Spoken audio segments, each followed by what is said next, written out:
Écoutez, on va lancer cette deuxième visioconférence dans le cadre des universités des maires, donc en lien avec l'Association des maires de France. Je me présente, Sylvie Pergeline, je suis donc la directrice de l'AMF 44. Je vous souhaite la bienvenue. Donc c'est, comme je vous l'ai dit, la deuxième d'une série de plusieurs visioconférences à l'attention des élus, notamment par rapport au début de mandat. On a arrêté un certain nombre de thèmes. Vendredi dernier, il y avait donc le statut de l'élu et ce matin, donc, nous allons aborder le fonctionnement du conseil municipal, l'organisation avec Christophe Robert, voilà, qui va être notre intervenant pour cette matinée. Donc, il y aura possibilité de poser des questions, soit via la messagerie, soit directement. On ouvrira les micros pour ce faire. Voilà, donc je vous remercie de vous être inscrits et puis de participer à cette journée.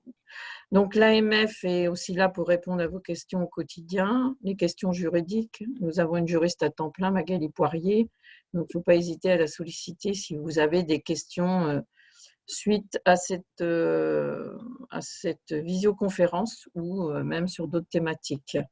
Voilà, donc je crois que je vais laisser la parole maintenant à Christophe, qui va donc nous parler du fonctionnement du conseil municipal. À toi, Christophe. Merci Sylvie. Bonjour à toutes et à tous.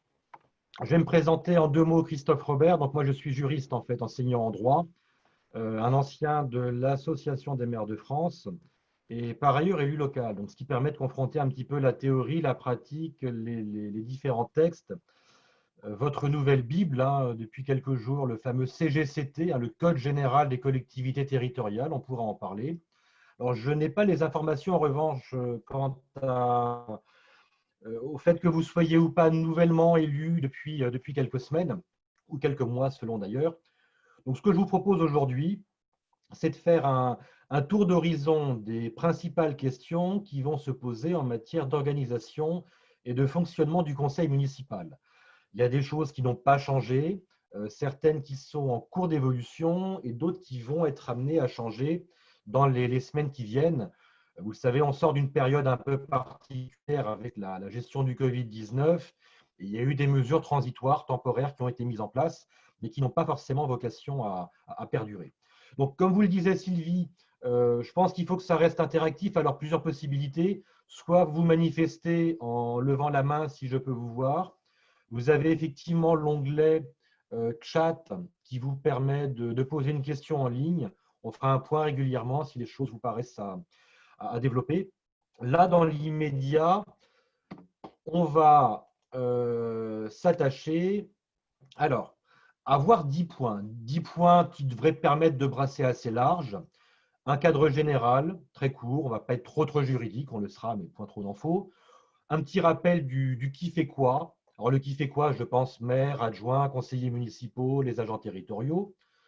On évoquera également la question des délégations. Alors, délégations à la fois les fameuses délégations de fonction que le maire consent à des adjoints, mais également d'autres délégations qui sont celles que le conseil municipal peut ou non d'ailleurs consentir au maire.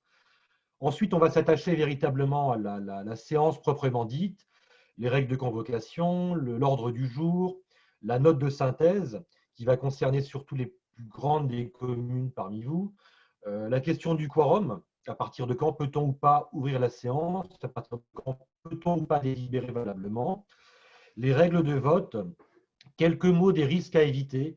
Alors, il ne s'agit pas, je vous rassure, d'agiter un chiffon rouge sur le thème « Le mandat est très dangereux, faites attention », mais il y a quand même 2-3 choses à éviter que l'on peut quelquefois commettre de bonne foi. Et il s'avère qu'en ce domaine, la jurisprudence peut être assez tatillonne.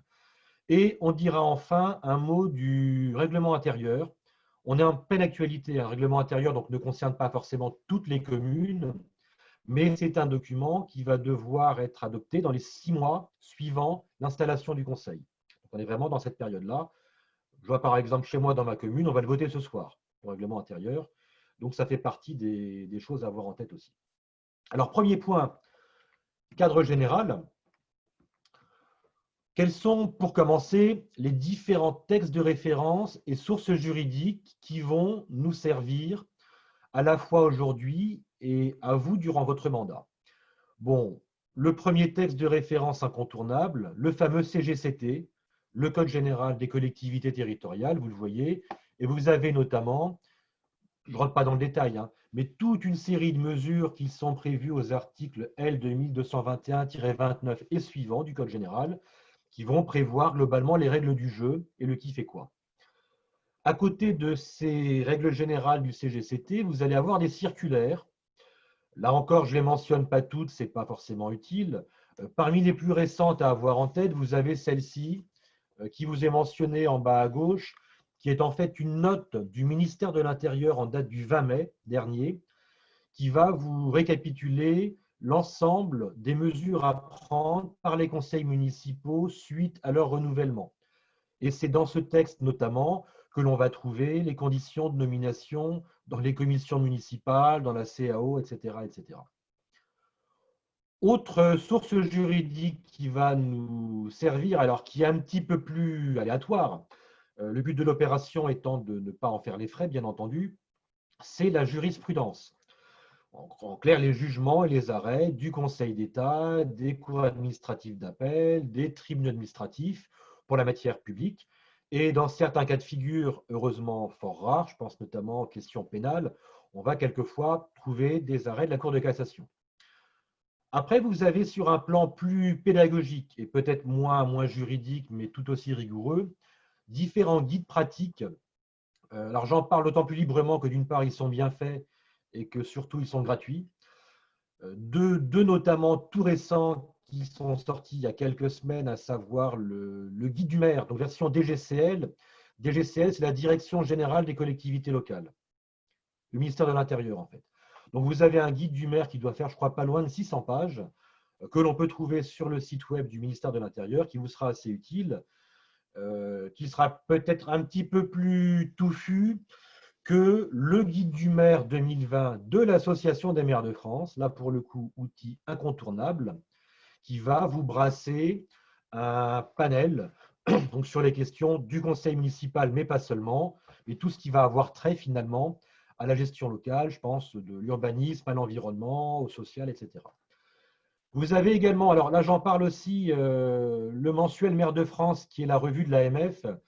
J'en parle parce que j'ai eu l'occasion, il y a quelques temps et en ce moment encore, d'y faire plusieurs articles qui concernent précisément ce qu'on va voir ce matin, sur le conseil municipal, sur le règlement intérieur du conseil, des choses comme ça.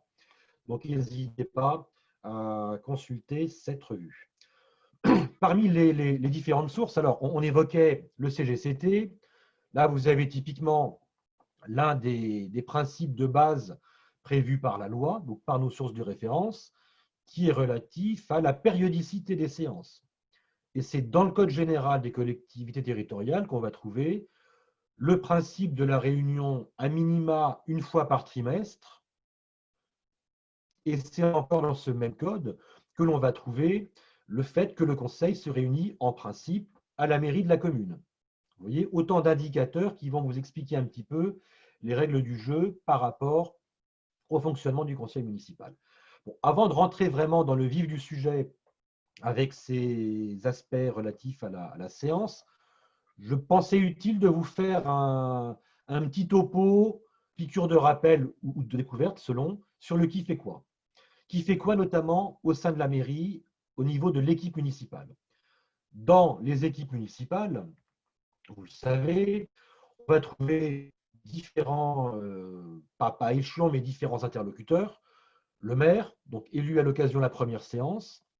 On va trouver également les adjoints, généralement élus aussi dans la première séance, avec des règles, je m'y attarde pas trop, sauf si vous avez des questions particulières là-dessus, des règles qui prévoient qu'on a un plafond maximum d'adjoints qui correspond à 30% de l'effectif du conseil. On peut en avoir moins, etc. Et des adjoints qui, avec le maire, vont constituer ce qu'on appelle dans le jargon la municipalité. La municipalité, en fait, ce n'est pas la ville. La municipalité, si on est vraiment rigoureux, c'est l'exécutif.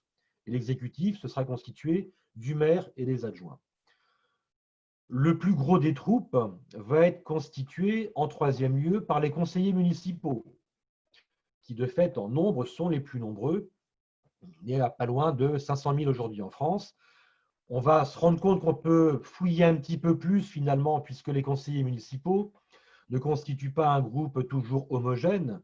Et je pense en particulier aux communes de 1000 habitants et plus qui sont soumises à la proportionnelle et qui donc de fait vont avoir au sein de leur conseil des conseillers municipaux majoritaires d'une part et des conseillers d'opposition d'autre part.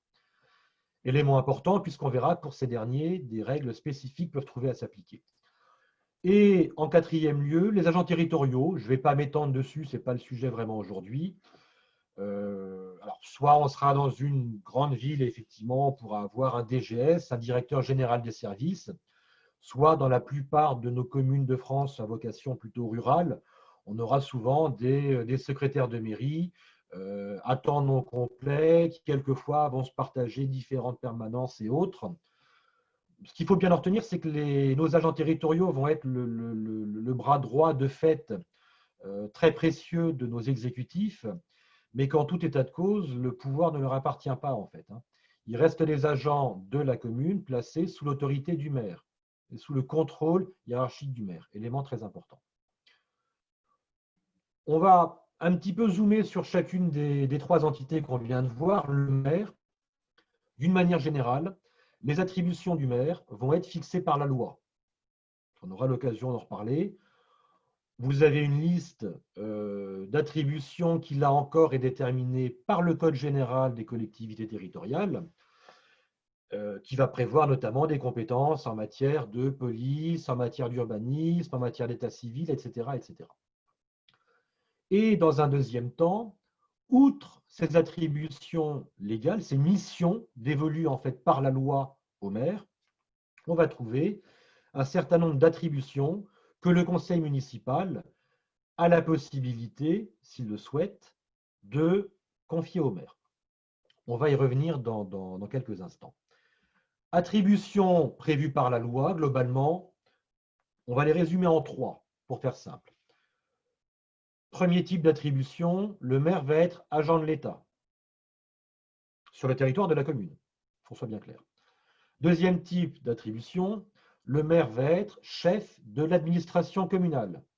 On l'évoquait rapidement, c'est lui qui va être le patron en fait, des agents territoriaux. Et enfin, en troisième lieu, en guise de transition après, c'est le maire qui va être président du conseil municipal. On va fouiller un petit peu tout ça. Alors, pour avoir un aperçu, encore l'histoire n'étant pas d'avoir forcément trop d'informations durant cette première session de sensibilisation, en tant qu'agent de l'État, typiquement, le maire va être en charge de l'état civil. Donc, de prendre en charge le suivi, la mise à jour des fiches d'état civil. Il va être en charge de l'organisation et de la célébration, par exemple, des mariages. Il va avoir des attributions en matière aussi de décès. Il va être également le maire, dès lors qu'il est élu maire, c'est important, donc dès la première séance du conseil municipal, il va être OPJ, donc en fait officier de police judiciaire. Très concrètement, ça signifie que le maire est habilité à dresser des procès-verbaux. Bon, ce n'est pas très populaire, je ne vous le cache pas, mais juridiquement, dès lors qu'un maire est désigné en tant que tel par son conseil municipal, il devient officier d'état civil et officier de police judiciaire. Autre mission dévolue par la loi au profit du maire en tant qu'agent de l'État, c'est lui qui va être en charge de l'organisation des scrutins. Vous l'avez vu récemment, notamment à l'égard de la tenue, organisation des bureaux de vote, des panneaux d'affichage, de la révision des listes électorales, j'en passe, etc. Autre exemple de mission dévolue au maire par la loi, c'est le maire qui va être en charge de superviser les opérations de recensement de la population, par exemple. Donc là, c'est une mission dévolue au maire par la loi, donc il ne peut pas s'en défaire, en fait. Deuxième type de compétence, le maire va être donc chef de l'administration communale. Donc, je le répète, c'est lui le supérieur hiérarchique de tous les agents territoriaux, y compris le directeur général des services dans les grandes villes. C'est donc de fait le maire qui va être en charge d'organiser matériellement les services finalement au sein de la commune avec les différentes problématiques que ça peut soulever en matière de mutualisation éventuelle des agents, en matière de rapport à examiner avec la structure intercommunale, qui va être chargé finalement de tenter de trouver la meilleure efficience par rapport à l'organisation du personnel. Et en troisième lieu, notre maire va être président du conseil municipal, ce qui signifie très concrètement que c'est le maire qui est en charge de convoquer les conseillers municipaux aux différentes séances. On va le voir aussi, c'est le maire qui va exercer ce qu'on appelle le pouvoir de police de l'Assemblée. Donc c'est un pouvoir de police très spécifique. En gros, on va voir que ça consiste à pouvoir accorder la parole, la retirer, etc. Et c'est également le maire qui va être en charge de préparer et de faire valider par les conseillers municipaux ce fameux document dont on parlera à la fin, qui s'appelle le règlement intérieur du conseil municipal. Globalement, ça vous paraît clair pour l'instant? Je regarde s'il n'y a pas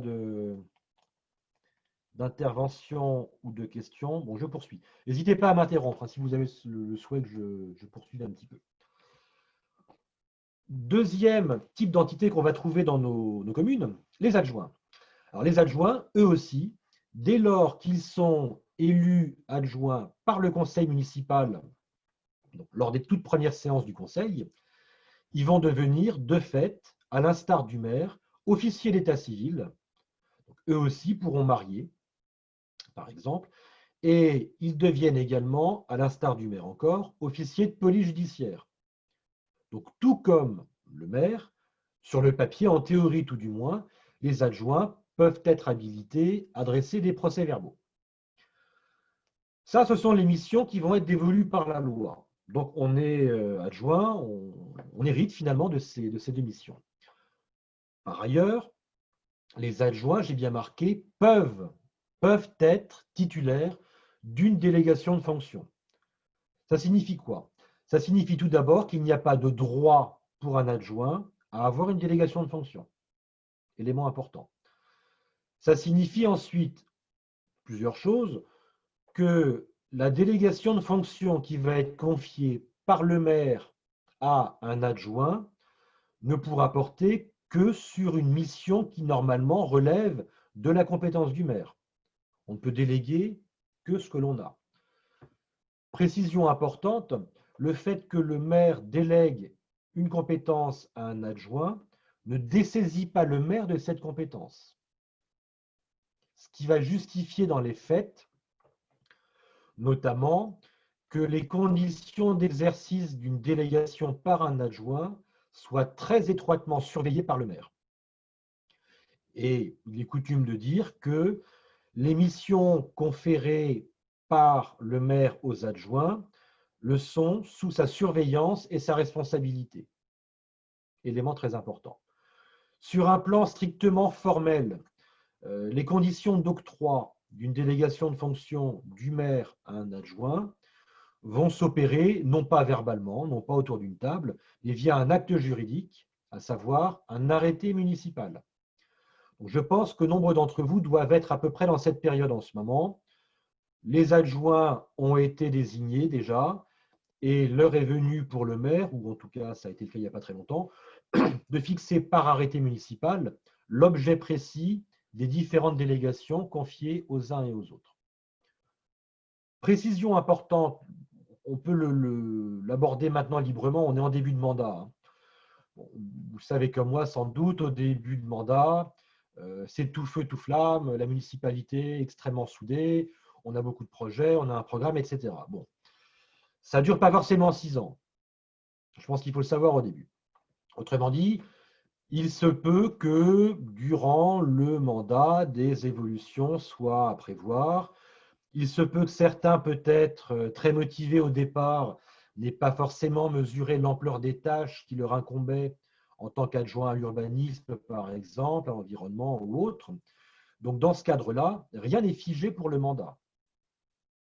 Plus concrètement, une délégation que le maire consent à un adjoint peut être retirée à tout moment durant le mandat.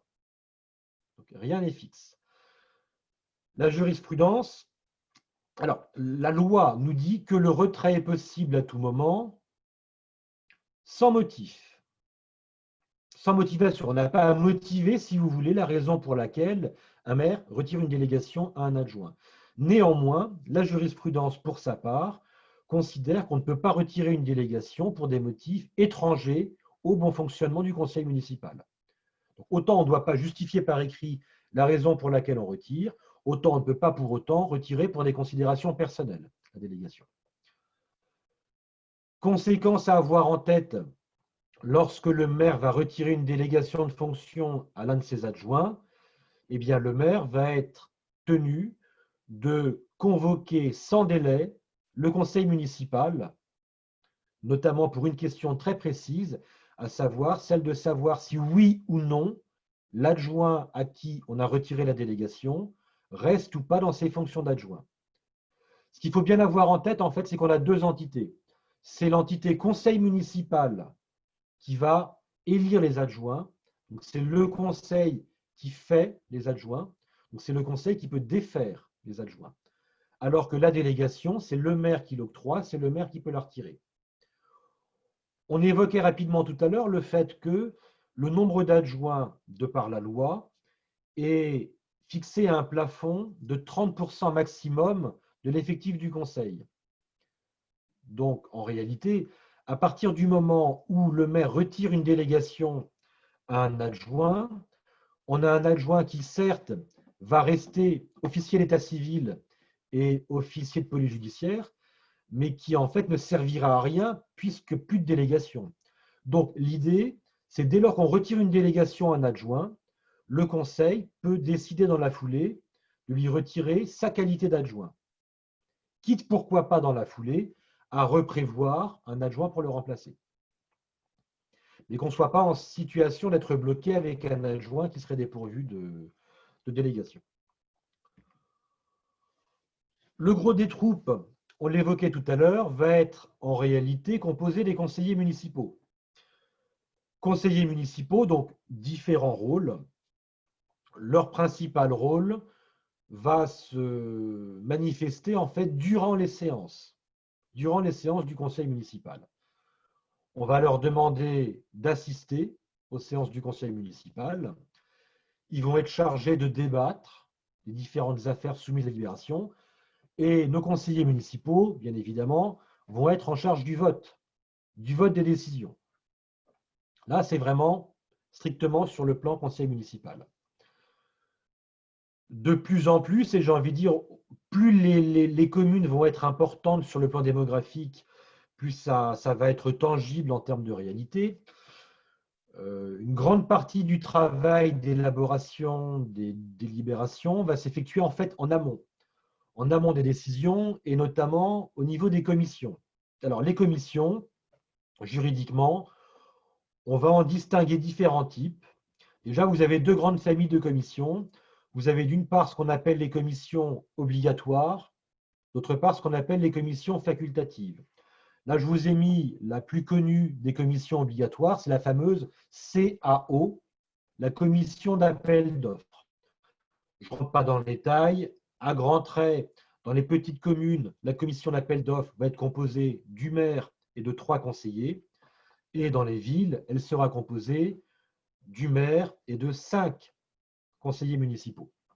C'est cette commission qui va être en charge de l'examen des appels d'offres et de l'attribution des marchés publics, lorsque ce sera requis, à charge après pour le conseil municipal de valider effectivement les choix qui auront été opérés.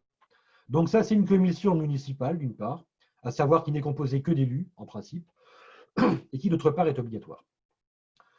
Les autres commissions municipales, donc là, il s'agit en fait de structures de préparation des décisions qu'il vous incombe à vous, dans vos mairies, d'élaborer en fonction des besoins locaux. On n'a pas de mode d'emploi, finalement, des commissions municipales.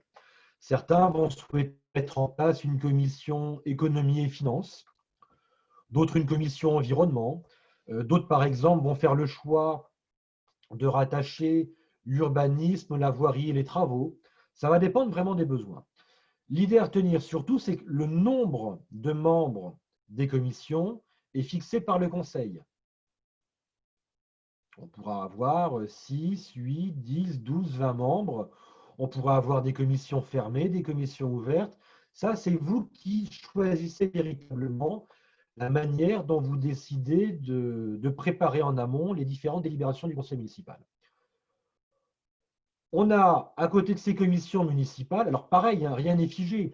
Les commissions, on peut les changer au fur et à mesure du mandat, on peut en créer de nouvelles. Si vous avez par exemple de nouvelles échéances, imaginons hypothèse d'école, vous êtes aujourd'hui en plan local d'urbanisme, en PLU, l'Interco projette de mettre en place un PLUI, donc PLU intercommunal. Il est vraisemblable que l'opportunité d'une commission urbanisme va se poser assez rapidement pour réfléchir précisément par rapport aux conséquences, aux choix adoptés ou autres. À côté de ces commissions municipales, donc composées d'élus, on va trouver ce qu'on appelle des commissions extra-municipales, qu'on appelle parfois également les comités consultatifs. Là, c'est la même chose, c'est un petit peu au petit bonheur, ça va dépendre des besoins des uns et des autres. L'idée étant de créer des commissions, instances de réflexion ou de concertation en fonction des besoins locaux. Vous avez par exemple dans ces commissions extra-municipales les conseils d'anciens. Faire le choix d'avoir un conseil de sages ou d'anciens dans lequel on va associer des anciens de la commune en charge plus spécifiquement finalement de réfléchir aux questions concernant le troisième âge. C'est une possibilité. On peut avoir l'autre extrême aussi. On peut avoir les conseils d'enfants et de jeunes. Si vous avez le souhait, par exemple, d'impulser une démarche de pédagogie sur la citoyenneté à l'égard des plus jeunes, pourquoi pas. Donc là, voilà, vous faites le choix du type de commission que vous créez et des membres que vous choisissez d'y intégrer, quand bien évidemment il ne s'agit pas d'une commission obligatoire, hein, où là c'est vraiment réglementé et on ne fait pas ce qu'on veut. Droit important aussi à signaler au profit des conseillers municipaux, notamment dans toutes les communes de 1000 habitants et au-delà. Alors, je ne sais pas, parmi les 19-17 participants, quelle est la proportion de ceux qui sont au-dessus ou en dessous de 1000 habitants. On va voir que des règles spécifiques s'y appliquent. Alors, je vois une question, la constitution des commissions est-elle une obligation? Alors, la constitution de la CAO, typiquement, de la commission d'appel d'offres, oui, elle fait partie des commissions obligatoires. Par contre, la commission finance, la commission environnement, non, elle ne l'est pas. Quelles obligations pour les conseillers subdélégués? Alors, ça, on va le voir. Alors, ce n'est pas tout à fait des conseillers. Alors, je vois, voilà. La question de la proportionnalité. On va prendre les points. Toutes ces questions, en fait, sont évoquées dans les diapos suivantes. Donc, je vais y répondre au fur et à mesure. Bon, donc déjà, dans les communes de 1000 habitants et au-delà, donc les communes qui sont effectivement soumises à la proportionnelle, on va avoir un certain nombre de mesures spécifiques qui vont trouver à s'adopter. Et parmi ces mesures, le fait que l'opposition soit représentée au sein des commissions. On peut imaginer que quand il y a la proportionnelle, il y a eu a priori sans doute au moins 2 listes au premier tour, voire au deuxième. Donc, une majorité, une opposition. L'idée, c'est que dès lors que l'on a une commune soumise à la proportionnelle, l'opposition figure dans les différentes commissions. Alors, ça se passe à la proportionnelle, avec un calcul assez savant qui est rappelé notamment dans cette fameuse note qu'on vous enverra aussi du 20 mai 2020, qui précise bien les règles de calcul. L'idée, je vois mon exemple. Bon, vous me direz que c'est une commune de plus de 1000 habitants. On a par exemple fait un certain nombre de commissions. Nous, chez nous, ce qui a été décidé, alors on est plutôt une grosse commune entre guillemets, de 7800 habitants. Les commissions, on en a fixé 5. Chacune de ces commissions est composée de 12 membres. On est soumis à la proportionnelle. Donc, de fait, ça voudra dire quoi? Ça voudra dire que dans chacune des commissions de 12 membres, on va trouver 9 membres de la majorité et 3 membres de l'opposition. Dans les commissions moins importantes, par exemple, qui auraient 4 membres, les règles de calcul font qu'à grands traits, ce serait 3 pour la majorité, 1 pour l'opposition. Donc c'est important parce que bon, d'une part, c'est une obligation, on ne fait pas ce qu'on veut. D'autre part, les membres des commissions sont désignés par le conseil municipal. Donc on pourra effectivement s'assurer du fait que majorité comme opposition soient dûment représentées en respectant la proportionnelle.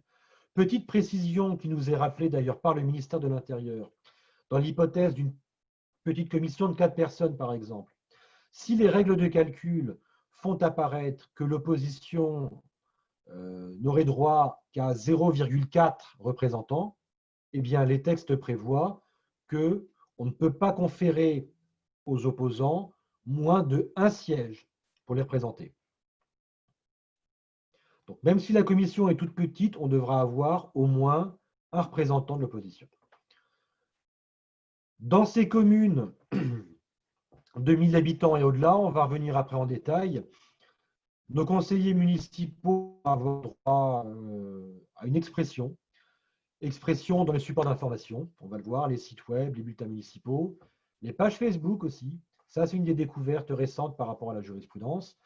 Et dans certains cas de figure, nos conseillers vont avoir droit à un local, permanent ou pas, en fonction de l'importance démographique de la commune.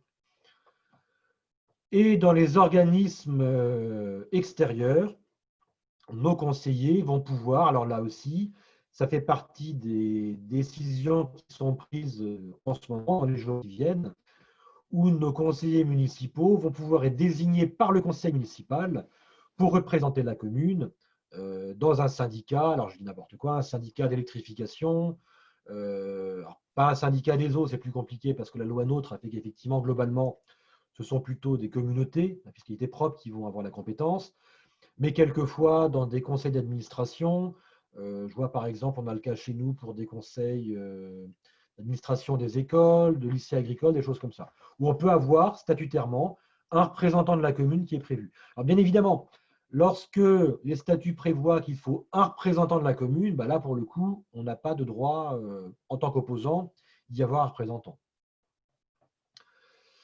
Alors, pour répondre à la question sur les conseillers subdélégués, alors ce n'est pas tout à fait le vrai terme.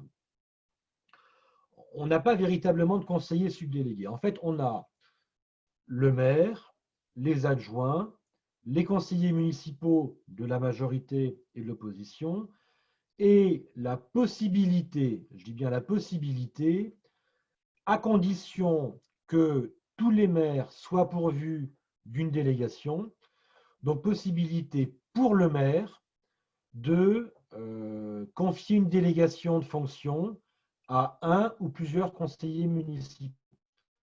À ce moment-là, on parle de conseillers municipaux délégués. Ces conseillers municipaux délégués, pour parler franchement, auront un droit à indemnité. Alors, il y a un plafond, 6% de l'indice brut, je ne rentre pas dans le détail. C'est un outil qui peut être, je pense, judicieusement utilisé. Après, ça dépend des configurations. Au tout début de mandat aujourd'hui, n'hésitez pas à envisager différentes hypothèses. Une formule qui marche assez bien, lorsque on va dire, les dossiers à suivre pour les années à venir semblent assez denses, ça peut être par exemple de faire fonctionner la municipalité en tandem ou en binôme. C'est-à-dire, pourquoi pas doubler en renfort une compétence d'un adjoint par l'appui d'un conseiller délégué. Peut-être pas systématisé, hein. Il ne s'agit pas de doubler non plus le nombre d'exécutifs. Ce que je n'ai pas dit non plus, c'est que dans la plupart des communes, donc de moins de 100 000 habitants, ce qui nous concerne nous, en principe, lorsque le conseiller municipal délégué est indemnisé, c'est à la condition de rester dans le cadre de ce qu'on appelle l'enveloppe globale indemnitaire. Pour faire court, vous avez eu, je crois, des sessions sur le statut de l'élu, donc je ne vais pas trop m'attarder là-dessus. On a une enveloppe indemnitaire maximum qui est prévue par le montant plafond prévu pour le maire, plus le montant prévu pour les adjoints, multiplié par le nombre d'adjoints. Ça, c'est votre enveloppe. Pour qu'un conseiller municipal délégué puisse être indemnisé, en principe, il faut que soit le maire et les adjoints, soit que les adjoints, ne soient pas au plafond. Donc, libère en fait une partie de l'enveloppe pour pouvoir indemniser le conseiller municipal. Bon, 6% de l'indice, qui est le plafond pour les conseillers, ça représente à peu près 200, 210, 220 euros, je crois, par mois, brut mensuel, pour avoir une idée. Une question de Céline concernant la proportionnelle. Si le calcul n'a pas été fait correctement et qu'il en manque par exemple, est-il possible de demander l'annulation des commissions pour revoter? Alors, oui, c'est possible. Nous, par exemple, dans ma commune, on a fait la rectification en amont. Ça veut dire que le calcul qui avait été fait, il ne faut pas le dire, hein, mais par notre DGS, c'était erroné, puisqu'il avait fait pour 12 membres, lui, il avait calculé 9 plus, 9 plus, non, c'était 8, 10 plus 2, voilà. 10 pour la majorité, 2 pour l'opposition. Bon, ce n'était pas tout à fait ce à quoi ça correspondait réellement, puisqu'en fait, le rapport était de 9 et 3.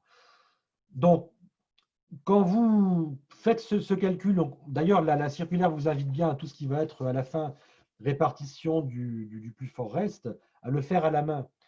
Donc, l'intérêt, c'est d'arrondir dans la mesure du possible plutôt à la hausse qu'à la baisse. C'est-à-dire que là, quand on parle d'erreur de calcul à la proportionnelle, en fait, ceux qui ont le plus à perdre, c'est qui? Sont les conseillers d'opposition, globalement, qui risqueraient d'avoir un représentant peut-être en moins par rapport à une base de calcul. Donc, le fait d'arrondir à l'entier supérieur pour des opposants peut être une façon de limiter la casse et de ne pas avoir à refaire le calcul.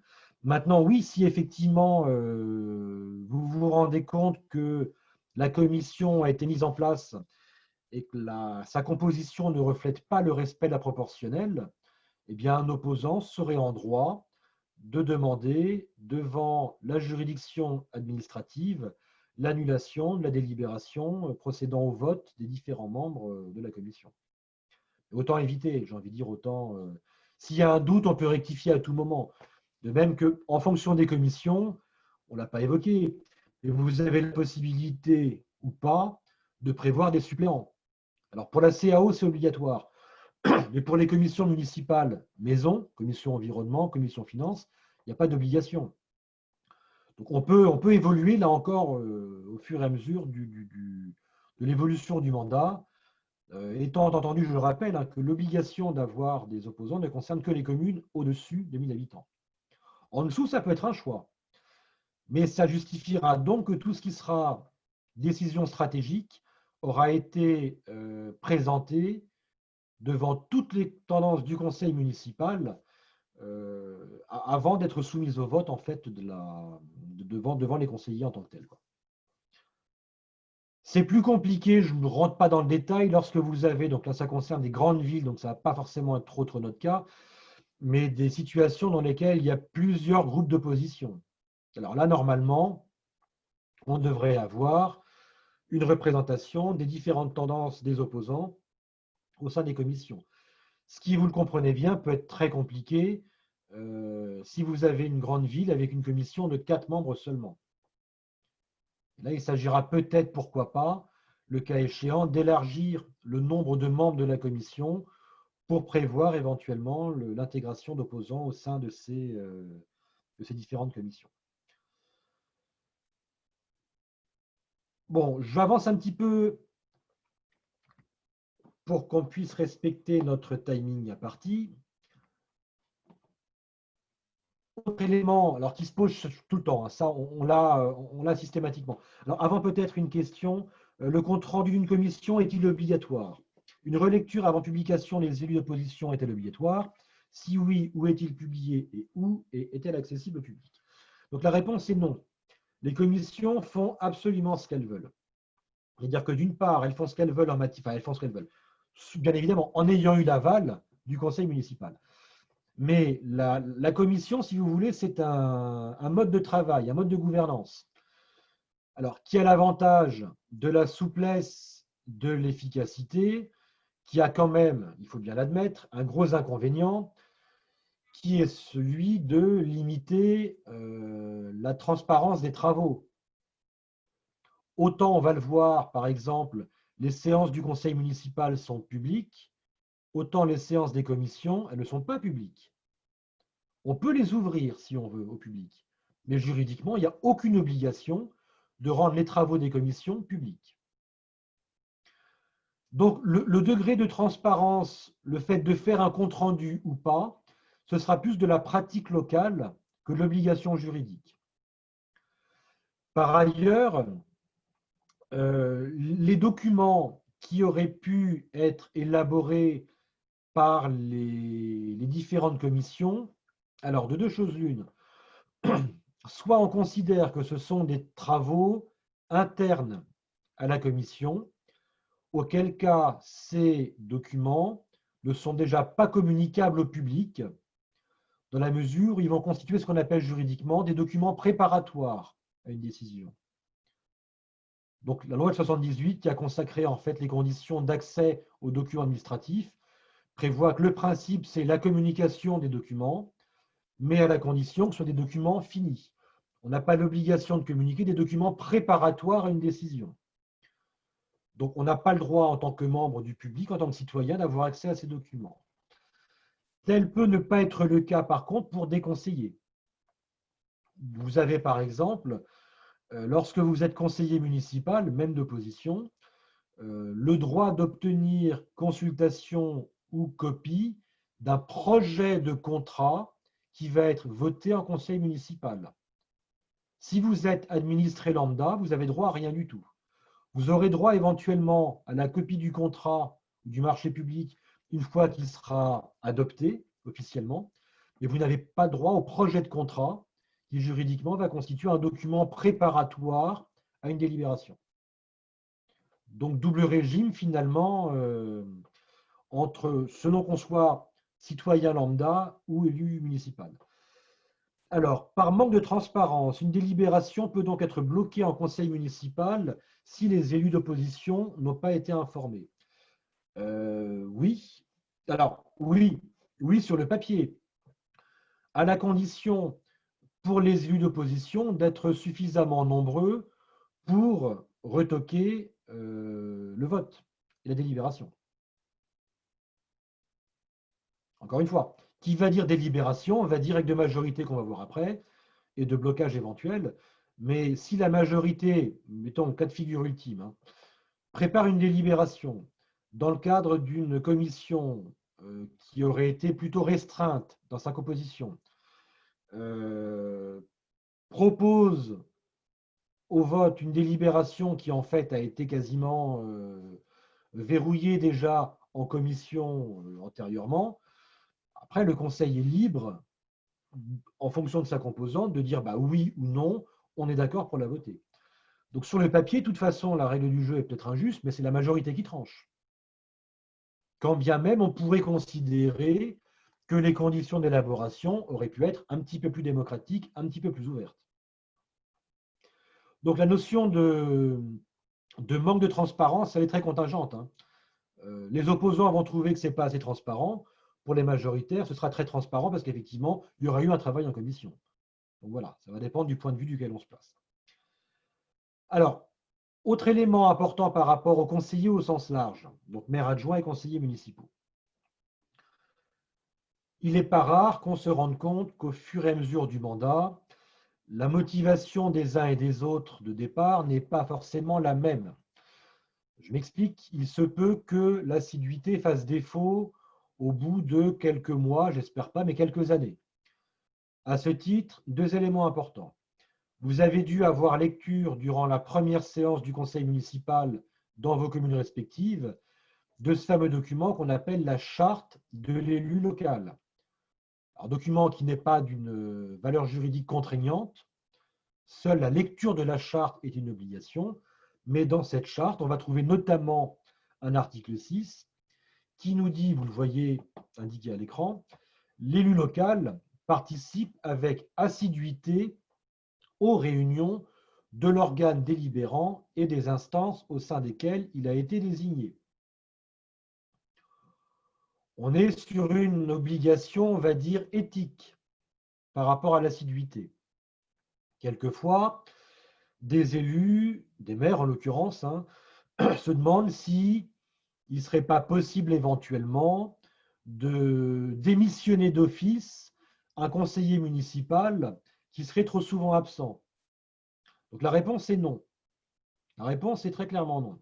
On a un régime spécifique qui ne va trouver à s'appliquer qu'en Alsace-Moselle, qui prévoit, lui, effectivement, qu'à partir de 3 absences consécutives sans justification, on peut avoir un système de démission d'office. Mais ça ne concerne pas l'essentiel des autres conseillers municipaux dans les autres communes de France.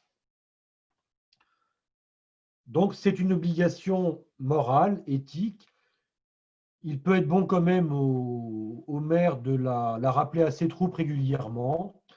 On est quand même convaincu, nous, que ce ne doit pas rester lettre morte et pas simplement une charte incantatoire, et qu'il y a l'avantage au moins de rappeler un certain nombre de règles de conduite qui doivent s'imposer à tout élu local.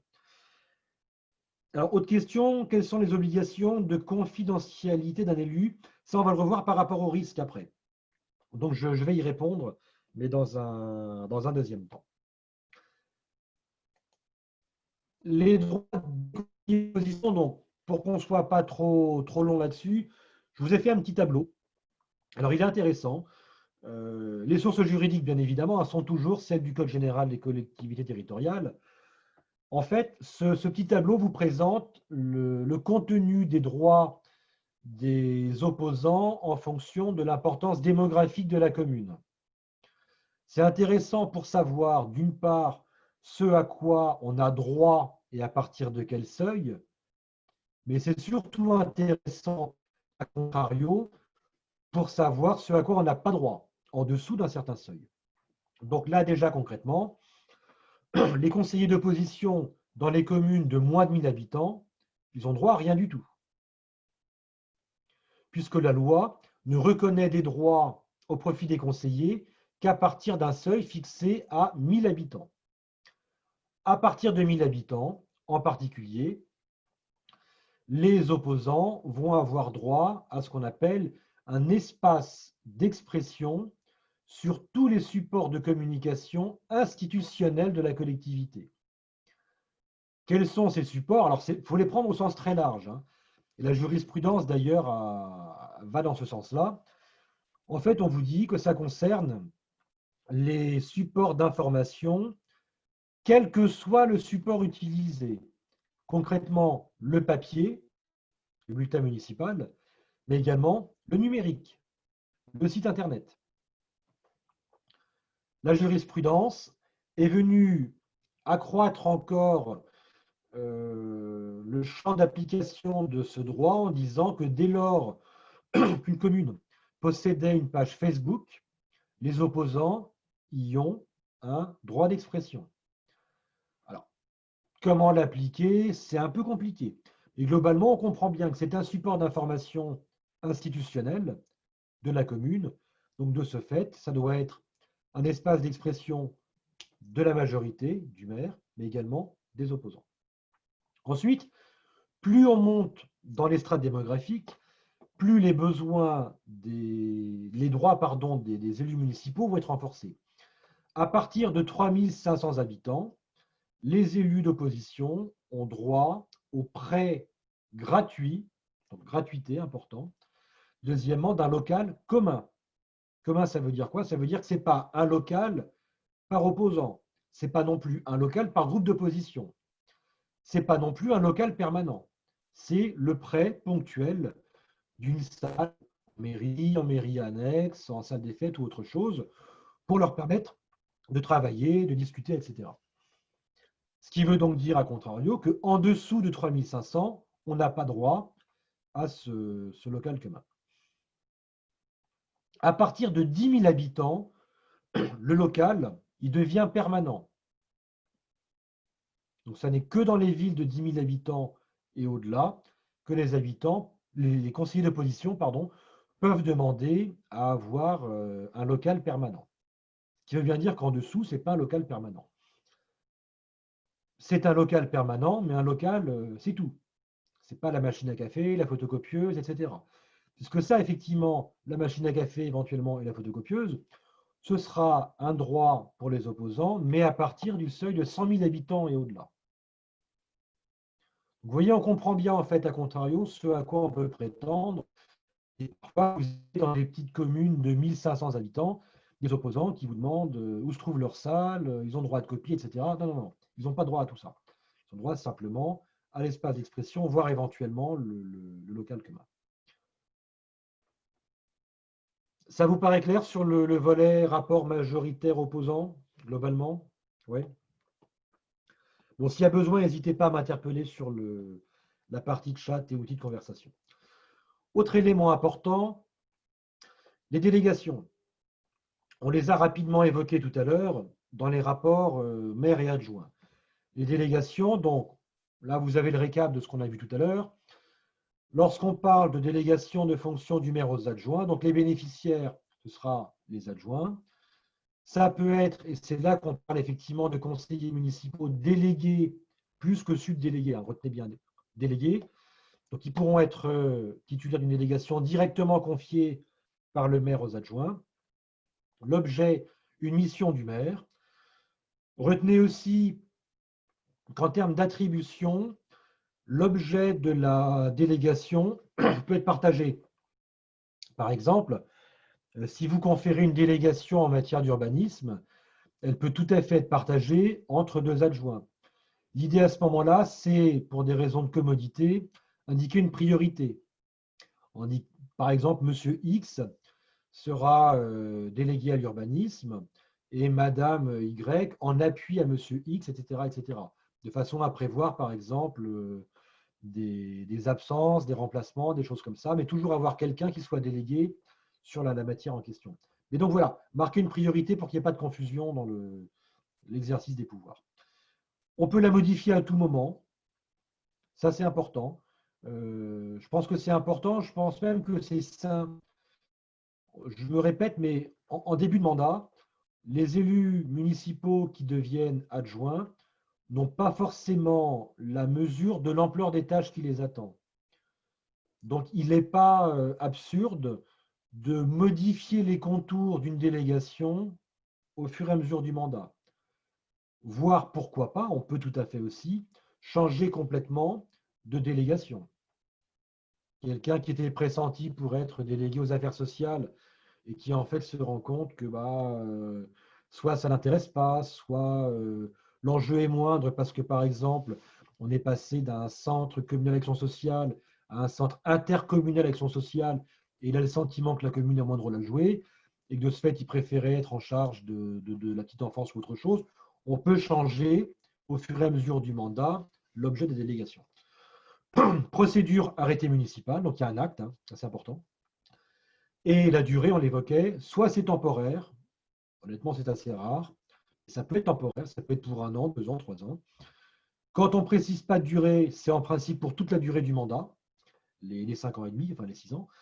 Et rappel, donc on peut retirer à tout moment la délégation consentie à un adjoint. Bon, je ne m'attarde pas trop là-dessus, on en a parlé tout à l'heure. Vous avez aussi ce qu'on appelle les délégations, alors non pas de fonction, mais dans le jargon, on appelle ça les délégations d'attribution. Délégations d'attribution qui vont être consenties par le conseil municipal au profit du maire. On ne fait pas tout ce qu'on veut par rapport à cette approche-là. Vous avez un article du Code général des collectivités territoriales, qui est l'article 2122-22 du CGCT, qui va vous dresser une liste extrêmement précise et exhaustive de 22 domaines dans lesquels le conseil municipal peut, s'il le souhaite, encore une fois,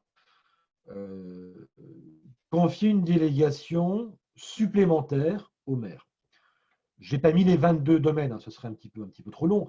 Mais par exemple, le conseil municipal, donc il y a un vote, hein, va pouvoir décider de confier au maire la possibilité de passer seul les contrats d'assurance. Ou alors, je vous ai indiqué d'assurer la délivrance et la reprise des concessions funéraires. ou encore l'aliénation de biens mobiliers de faible valeur, de moins de 4 600 euros, ou encore d'intenter les actions en justice au nom de la commune, ou encore de renouveler l'adhésion aux associations. Donc le conseil peut dire, voilà, on charge le maire, on lui fait confiance, on va le charger de pouvoir exercer au nom du conseil de la commune ces différentes attributions. L'idée, si vous le faites, c'est plutôt de délibérer, alors non pas matière par matière, mais de viser expressément le ou les domaines que le conseil souhaite confier au maire. Évitez par exemple de faire un renvoi à l'article L2122-22 en disant le conseil confie au maire les attributions prévues par l'article machin et hop, on met tout dans. C'est lourd de conséquences. Hein. Alors, en matière de conséquences précisément, l'avantage, ça confère plus de souplesse. Ça évite effectivement de reconvoquer le conseil à chaque fois que l'on veut passer un contrat d'assurance. Pourquoi pas? Ou faire une opération a priori de moindre importance. Ça rend le maire compétent pour signer seul. Donc là encore, plus de souplesse. Il n'empêche que les actes que le maire va exécuter au vu de délégation d'attribution du conseil vont devoir être transmis au préfet. Puisqu'en fait, il faut bien comprendre qu'en temps normal, ça aurait été une délibération. Une délibération, par principe, c'est transmis au contrôle de légalité au niveau de la préfecture. Donc, il en va de même pour les décisions que le maire va prendre par délégation d'attribution du conseil. Par ailleurs, le maire ne fait pas ce qu'il veut. On évoquait tout à l'heure la question de la transparence. Les décisions prises par le maire sur ce fondement vont devoir être affichées, à l'instar d'une délibération, et vont devoir être publiées au registre des délibérations. Et enfin, le maire va devoir rendre des comptes régulièrement au conseil municipal sur les conditions d'exercice de ces délégations que lui a confiées le conseil municipal. Donc dire voilà, moi, maire, j'ai signé il y a 1 mois et demi un contrat pour la somme de temps pour couvrir l'assurance de l'école. Vous voyez, des choses comme ça. Donc souplesse, mais contrôle. Et là, pareil, c'est du cas par cas. C'est à vous de voir dans vos différentes communes, en fonction du mode de fonctionnement, en fonction du mode de gouvernance que vous avez choisi, si oui ou non il est opportun de confier ou pas, et si oui, beaucoup de domaines ou pas, au maire pour assurer cette souplesse. Alors, je vous propose une mini-pause alors sous forme d'un vrai faux, pour voir si vous avez bien, non pas bien suivi, ça je n'ai aucun doute, mais surtout bien compris les subtilités juridiques. L'objet des délégations de fonction des adjoints est déterminé par le conseil municipal.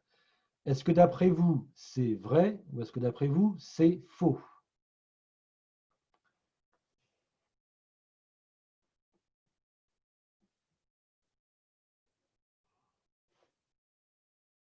On n'a pas la réponse, on n'est pas sur question pour un champion, donc on n'a pas les buzzers en face qui s'affichent en même temps. Mais globalement, cette question, eh bien, en fait, la réponse, c'est faux. C'est faux, il faut bien l'avoir en tête. Alors, on peut effectivement discuter, pourquoi pas, en conseil municipal, des attributions qui auraient vocation à être confiées à tel ou tel, mais rappelez-vous, celui qui décide de l'objet de la délégation de fonction, c'est le maire et le maire seul, qui fait ce qu'il veut par rapport à ça. Donc le conseil n'a pas son mot à dire, n'a pas validé quelque part le choix qui sera opéré par le maire. Autre question, est-ce que le conseil municipal peut retirer à un adjoint sa qualité d'officier d'état civil et d'officier de police judiciaire? À votre avis, vrai ou faux? Là, c'est vrai. C'est vrai puisqu'en fait, ce qu'il faut bien avoir en tête, on l'a évoqué tout à l'heure, c'est dès lors qu'il est élu par le conseil municipal adjoint, que le conseiller municipal qui devient adjoint devient de fait officier d'état civil et officier de police judiciaire, indépendamment de toute délégation consentie par le maire. Ça signifie aussi autre chose. Ça signifie que si vous avez par exemple un adjoint à qui on retire une délégation, alors certes, il ne pourra plus l'exercer, mais néanmoins, l'adjoint reste officier d'état civil et officier de PJ. Jusqu'au jour où, on évoquait tout à l'heure le fait que le Conseil devait se prononcer sans délai sur le maintien éventuel de l'intéressé dans ses fonctions d'adjoint. Si d'aventure le Conseil décide de démettre l'intéressé de ses fonctions d'adjoint, eh bien à ce moment-là, c'est le cas de figure qu'on a à l'écran, le Conseil municipal, dans les faits, va retirer à l'adjoint sa qualité d'OPJ et d'officier d'état civil. On avance un petit peu maintenant sur la question des séances. Alors, c'est plus simple. La loi, globalement, va nous indiquer les grandes lignes. Nous dit déjà que la convocation est faite par le maire, que la convocation indique les questions portées à l'ordre du jour, qu'elle est mentionnée au registre des délibérations, qu'elle va être affichée ou publiée, et que cette convocation est transmise de manière dématérialisée, par principe au conseiller, et par exception qu'elle pourrait être envoyée par écrit. On reprend ça rapidement. Mode d'envoi. Concrètement aujourd'hui, la généralisation, comme dans beaucoup de domaines, ce sera l'envoi numérique. On envoie la convocation par mail généralement, ce qui pourrait être l'occasion ensuite d'avoir soit en pièce jointe les différents documents qu'on va évoquer, soit quelquefois renvoyer pourquoi pas sur un serveur où on pourra télécharger différents documents relatifs à la séance. Donc le principe, c'est l'envoi par numérique. Alors en prenant soin quand même d'avoir un système d'AR, d'accusé de réception, pour faire valoir la date certaine. On va le voir après, il y a la computation des délais qui est importante par rapport aux convocations. Il faut être bien sûr que telle personne est bien reçue tel jour, et pourquoi pas tel jour à telle heure. Et possibilité néanmoins pour les conseillers récalcitrants aux outils numériques ou pour des conseillers pas équipés en numérique, eh bien, de demander à recevoir des versions papier, soit à leur domicile, soit à une autre adresse. Cette question des délais est importante aussi. Donc là, le Code général distingue deux seuils démographiques. Soit vous êtes dans une commune de moins de 3500 habitants, auquel cas la convocation doit respecter un délai de ce qu'on appelle 3 jours francs, soit dans les villes au-delà de 3500 habitants, le délai est non pas de 3 jours francs, mais de 5 jours francs avant la réunion. Vous avez ce qu'on appelle un cas d'urgence, alors c'est assez rare. On a pu en voir par exemple dans le cas de tempête où il fallait réagir très vite pour prendre une décision ou des choses comme ça. L'urgence, il faut s'en méfier. Évidemment, l'intérêt d'avoir des délais suffisants, c'est quoi? C'est d'une part de permettre aux conseillers de préparer la réunion du conseil et d'autre part de permettre au public, parce que le public va pouvoir avoir accès à ces informations-là, de savoir si oui ou non ça vaut le coup de se déplacer tel jour pour assister au conseil ou pas. Alors, je vois qu'il y a une question, mais avant d'y répondre, cette notion de jour franc, elle signifie tout simplement que le jour d'envoi et le jour de la réunion ne comptent pas dans le délai. Donc, les jours francs, par exemple, vous avez une réunion du conseil municipal pour un vendredi soir dans une commune de moins de 3500 habitants. Donc, le délai qui va s'appliquer, c'est quoi? C'est 3 jours francs. À ce moment-là, il faut que ça parte le lundi. Donc, ça part le lundi, ça nous laisse le mardi, mercredi, jeudi, les 3 jours francs qui vont être compris entre l'envoi et la réunion. Là, si vous l'avez partir le mardi, on n'aura pas les 3 jours francs. Et on va considérer que ça aura porté atteinte au droit à l'information préalable des conseillers municipaux. Et donc, de fait, on pourra effectivement remettre en cause les délibérations adoptées. Petite précision aussi, le fait qu'on ait un jour férié dans les jours francs, ça ne proroge pas, ça ne rallonge pas. Donc, les samedis, dimanches, jours fériés, ils comptent comme un jour franc normal. Ça ne repousse pas d'autant. Bon, je pense que c'est à peu près clair. Alors, sur l'ordre du jour, justement, c'est le point suivant. L'ordre du jour, donc là, on est sur une double obligation d'information et des conseillers et des habitants. Il faut être très, très prudent par rapport à ça parce que j'évoquais tout à l'heure le décalage qu'on peut observer entre la théorie et la pratique. Sur cette question-là, on va être optimiste, hein. On va dire que par le passé, certains maires ont pu agir avec un petit peu de légèreté. En fait, on a deux sources juridiques du Code général qui nous disent ceci, c'est marqué à gauche. Primo, tout membre du conseil municipal a le droit, dans le cadre de sa fonction, d'être informé des affaires de la commune qui font l'objet d'une délibération. Donc on est sur une information préalable à la séance du conseil municipal, au terme de laquelle le conseiller a le droit de savoir ce sur quoi il va voter durant la séance. Et a le droit de le savoir en connaissance de cause. Par ailleurs, le Code général précise également que la convocation qui est faite par le maire doit, à titre obligatoire, indiquer les questions portées à l'ordre du jour. Ce qui veut dire concrètement que pour la jurisprudence, là vous avez les exemples d'arrêt du Conseil d'État, ce qui veut dire qu'il y a eu recours, hein, donc ce qui veut bien dire qu'il faut être très prudent par rapport à ça. Pour les juges, le fait qu'une délibération, par exemple, soit adoptée, soit votée en conseil municipal, alors que son objet n'était pas mentionné à l'ordre du jour, eh bien, ça peut justifier l'annulation pure et simple de la délibération. Premier enseignement. Deuxième enseignement, la jurisprudence va plus loin encore. Et c'est là que je pointe le doigt sur une pratique que je vous invite vraiment à éviter autant que possible. C'est la pratique en fait consistant, durant la séance du conseil municipal, à rajouter un point à l'ordre du jour. On avait 10 points, et puis on se rend compte que mince, on en a oublié un. Donc on va rajouter un point numéro 11, et pour se couvrir, on va faire voter par l'ensemble des membres présents en séance le fait qu'on rajoute un point numéro 11. Eh bien, méfiance, parce que ça vous met à l'abri de rien du tout. Pour le juge, si le point n'était pas prévu à l'ordre du jour, ça mérite annulation de la délibération.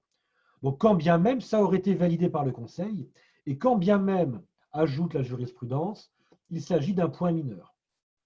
Donc, concrètement, dans une telle situation, l'idée, c'est de se dire, ben voilà, on a oublié un point numéro 11, et ben c'est pas grave, il fera l'objet d'une délibération lors de la prochaine séance.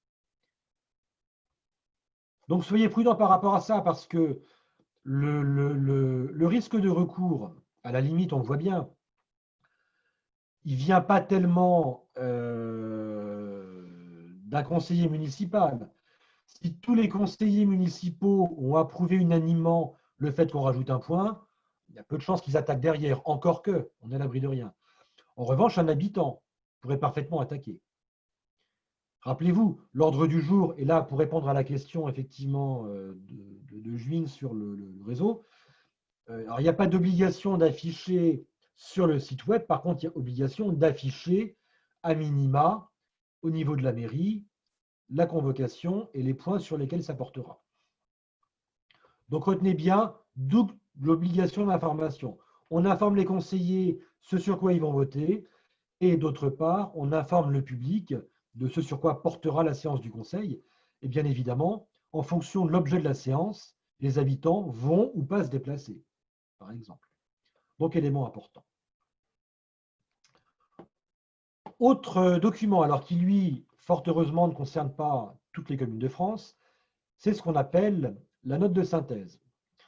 Note de synthèse, on a un article du CGCT, le 2121-12 du Code général, qui prévoit l'obligation, uniquement dans les communes de 3500 habitants et plus, en fait entre 10 et 15% des communes de France finalement, donc l'obligation de joindre à la convocation ce qu'on appelle une note explicative de synthèse sur les affaires soumises à délibération. En gros, il s'agit d'en faire un petit peu plus que dans la plupart des communes de France en mettant des infos supplémentaires finalement à disposition des conseillers. Là, j'aurais pu vous la mettre d'ailleurs sur l'écran. Vous voyez, typiquement, on a un conseil municipal ce soir. On a, en l'occurrence, il y a 10 points à l'ordre du jour. Là, ça c'est la note de synthèse, d'ailleurs, c'est à l'envers. Bon, note de synthèse, elle fait 6 pages.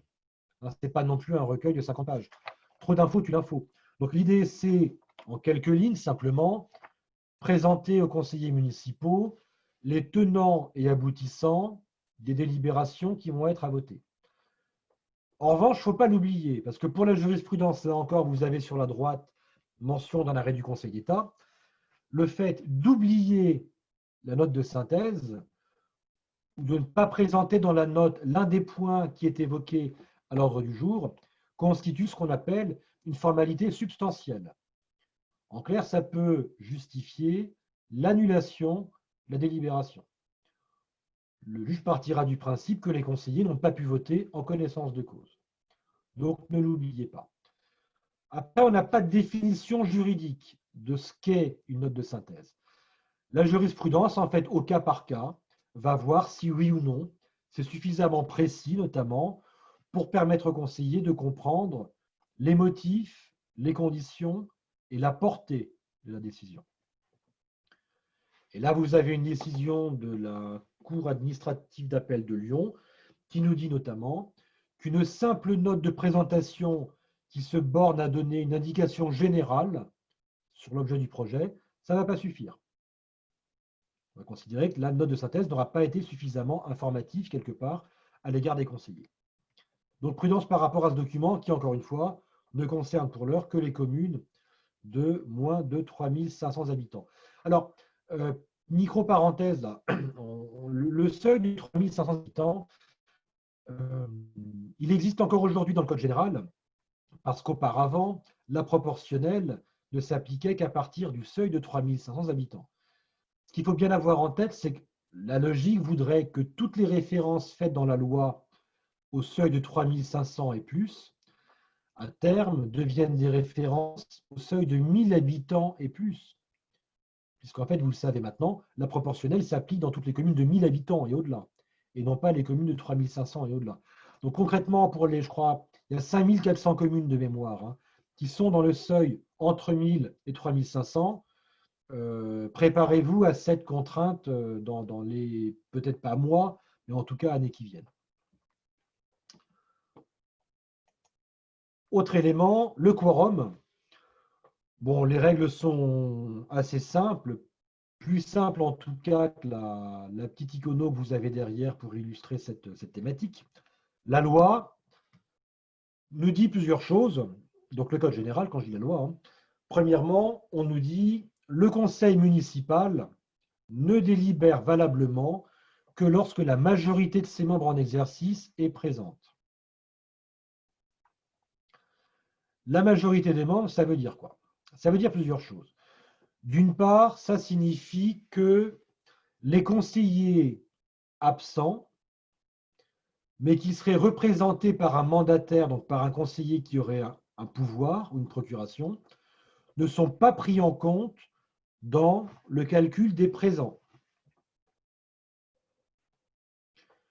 Ce calcul, on va devoir l'opérer en fait à plusieurs reprises, en tout cas s'assurer de son respect à plusieurs reprises. Primo, à l'ouverture de la séance, savoir si oui ou non on peut ouvrir la séance du conseil municipal, et secondo, avant chaque vote. On doit pouvoir s'assurer, si par exemple vous avez des gens qui quittent la salle en cours de séance, et bien que le quorum requis est toujours respecté au moment du vote des délibérations. Plus précisément, comment est-ce qu'on va le calculer, ce quorum?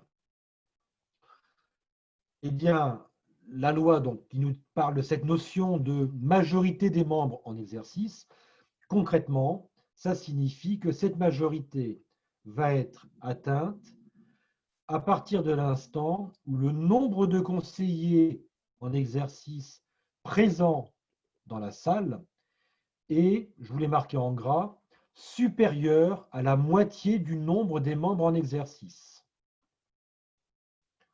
Donc cette notion de supérieur à la moitié du nombre des membres, ça signifie qu'il faut dépasser le nombre des conseillers divisé par 2. Et si on tombe sur 1,5, on arrondit à l'entier supérieur. Très concrètement, vous avez un exemple, deux exemples en fait à droite sur le petit tableau. Lorsque vous êtes 11 conseillers municipaux en exercice, la majorité, c'est 11 divisé par 2, donc 5,5, arrondi à l'entier supérieur, donc 6. Le quorum sera de 6. Si d'aventure, on a un conseil municipal avec 8 conseillers municipaux en exercice présent, le quorum, donc on vous a bien dit, plus de la moitié du nombre des membres, donc ce sera 4. 4, ce n'est pas plus, c'est la moitié. Donc la moitié plus 1, ça fera donc 5.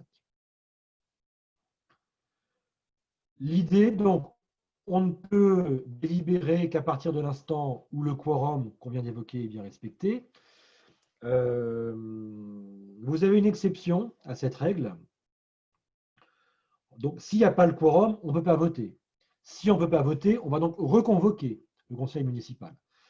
Dans ce cadre-là, lors de la deuxième séance du conseil municipal, on n'aura plus d'exigence de quorum. On pourra voter même sans respect du quorum. On aura perdu du temps, certes, mais on devra par contre prendre le temps d'une deuxième séance du conseil municipal plus souple en matière d'appréciation des présents, mais qui sera en tout cas obligatoire si on veut vraiment voter. Alors on vous dit d'ailleurs qu'il faut qu'il y ait au moins 3 jours d'intervalle entre la séance pour laquelle le quorum fait défaut et la nouvelle séance suivante pour laquelle le quorum ne sera pas exigé. Autre élément, donc les pouvoirs. Alors, on parle de pouvoir, de procuration, ça dépend des communes. On a différents types de dénominations. Le vrai terme, normalement, c'est le pouvoir. Ce n'est pas la procuration. Cette possibilité, elle est prévue, là encore, par le Code général des collectivités territoriales, dans l'article 2121-20 du CGCT, qui nous dit « Un conseiller municipal empêché d'assister à une séance peut donner à un collègue de son choix pouvoir écrit de voter en son nom. » Deux précisions importantes. La première, un même conseiller municipal ne peut être porteur que d'un seul pouvoir. Alors là, ce n'est pas de chance, vous êtes mal habitué parce qu'on est en période de Covid-19 où il y a eu des mesures transitoires qui permettent, à titre temporaire mais exceptionnel, d'avoir deux pouvoirs. Ça ne marche jusqu'au 30 août. Après, c'est fini. Après, on retombe sur le régime général, c'est un conseiller, un pouvoir maximum. Par ailleurs, on ne peut avoir de pouvoir valable pour plus de 3 séances consécutives au maximum. On comprend bien. Le conseiller qui serait peu motivé, qui dirait bah non, c'est monsieur machin qui va me représenter pendant les 6 ans du mandat, c'est pas possible. Donc c'est 3 séances consécutives. Là, un exemple, alors vous voyez, c'est un exemple de convocation, celui qui a été fait pour le 10 juillet dernier lorsqu'on a fait l'élection pour les délégués au sénatorial. Je pense que vous avez dû faire ça aussi dans vos communes. Nous, ce qu'on fait sur un plan de présentation qui est très simple et très souple, c'est que vous avez sur la même feuille, alors après, ça dépend du nombre de points évidemment, hein, mais sur la même feuille, en fait, on met l'objet de la séance, l'ordre du jour, bon là, il était très, très petit évidemment, et on a en dessous le pouvoir qui est prévu, ce qui permet à chaque conseiller de plier, déchirer, de confier effectivement à l'un de ses colistiers pour le présenter en séance. Donc le document peut être très simple, pas la peine d'avoir un deuxième document spécifique qui fait office de pouvoir ou autre chose. Alors, vrai, faux, les pouvoirs sont pris en compte dans le calcul du quorum. Je vois des noms, je vois des dubitatifs. Effectivement, c'est faux, sachant qu'il y a eu là encore des mesures d'assouplissement durant la période de Covid-19. Mais le principe général, c'est les pouvoirs, donc les absents en fait, ne sont pas pris en compte pour apprécier le quorum. On va parler maintenant du vote. Le vote, alors, on a déjà un principe très important qui est celui de la publicité des séances. Le principe à respecter pour l'information du grand public, des citoyens, c'est les séances des conseils municipaux sont publiques. On n'est pas censé pouvoir, a priori, les restreindre aux seuls membres élus. On a une possibilité, j'insiste pas néanmoins, de se réunir à ce qu'on appelle à huis clos, donc uniquement entre élus. Deux éléments. Initiative du huis clos, c'est soit sur demande de 3 conseillers municipaux qui demandent le huis clos, soit sur demande du maire. Et il faut en outre, condition cumulative, que la décision du huis clos soit validée par la majorité des membres présents et représentés. Alors, je vois une autre question. Est-ce que les mineurs ont le droit d'assister au conseil municipal? Oui. Oui, rien ne l'interdit. Rien ne l'interdit. Alors, on peut aussi d'ailleurs peut-être, pourquoi pas, l'encourager, surtout si vous êtes dans une hypothèse de sensibiliser les enfants par rapport à la citoyenneté ou autre. Pourquoi pas, c'est une bonne école, hein. Alors, quelquefois, c'est pour des raisons beaucoup plus pragmatiques.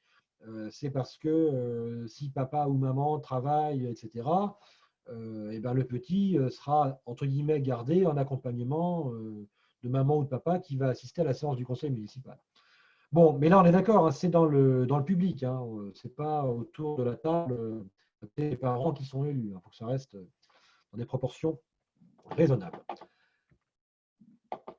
Donc, principe de publicité des séances d'un côté, principe de publicité du vote également. La loi nous dit que le vote a lieu au scrutin public à la demande du quart des membres présents. Donc, ça va être tout le temps le cas. Le principe général, ce sera un vote public. On peut avoir par exception un vote à bulletin secret. Là, je ne m'attarde pas non plus. Ça va être le cas notamment des nominations. On évoquait tout à l'heure, par exemple, les nominations dans les commissions. Le principe, c'est l'élection des représentants dans les commissions au vote à bulletin secret. Alors, sauf si la majorité des membres, ou l'unanimité, sont d'accord pour que ce soit public. Mais le principe, normalement, c'est bulletin secret. De même que lorsqu'on vote pour le maire et les adjoints, c'est en principe le bulletin secret. Ou alors, le bulletin secret pourrait être demandé par un tiers des conseillers présents durant la séance. Jusque-là, pas de grands changements par rapport au droit qui préexistait. Les modalités pratiques du vote, ça c'est intéressant, c'est plus de la technique que du droit strict en fait. Bon, autrefois, il y a très très longtemps, au 19e siècle, on votait par ce qu'on appelait le vote assis-levé. Alors c'était bien pour les cuisses et les abdos, mais en gros, on se levait quand on était pour, on restait assis quand on était contre, etc. Bon, ça, c'est tombé en désuétude, ça se fait de moins en moins. La règle aujourd'hui, c'est plutôt le vote à main levée standard. La formule que je vous ai mis en dessous, je pense que vous la connaissez. C'est une formule qui a, alors en off, hein, qui a l'avantage de l'efficacité, qui entre nous n'a pas forcément la vertu du grand débat démocratique. Il faut quand même dire ce qui est. En temps normal, on devrait dire qui est pour, qui est contre, qui s'abstient. Là, l'idée, c'est que formellement, on va demander, enfin, le maire va demander, président de séance, qui est contre, qui s'abstient. Donc, de fait, les autres seront pour. Vous voyez, dans la façon d'aborder les choses, c'est plus compliqué parfois pour quelqu'un qui est contre d'être tout seul et dire moi je suis contre, surtout au début du vote. Mais bon, voilà, juridiquement, c'est une modalité qui a cet avantage, je vous dis, de l'efficacité.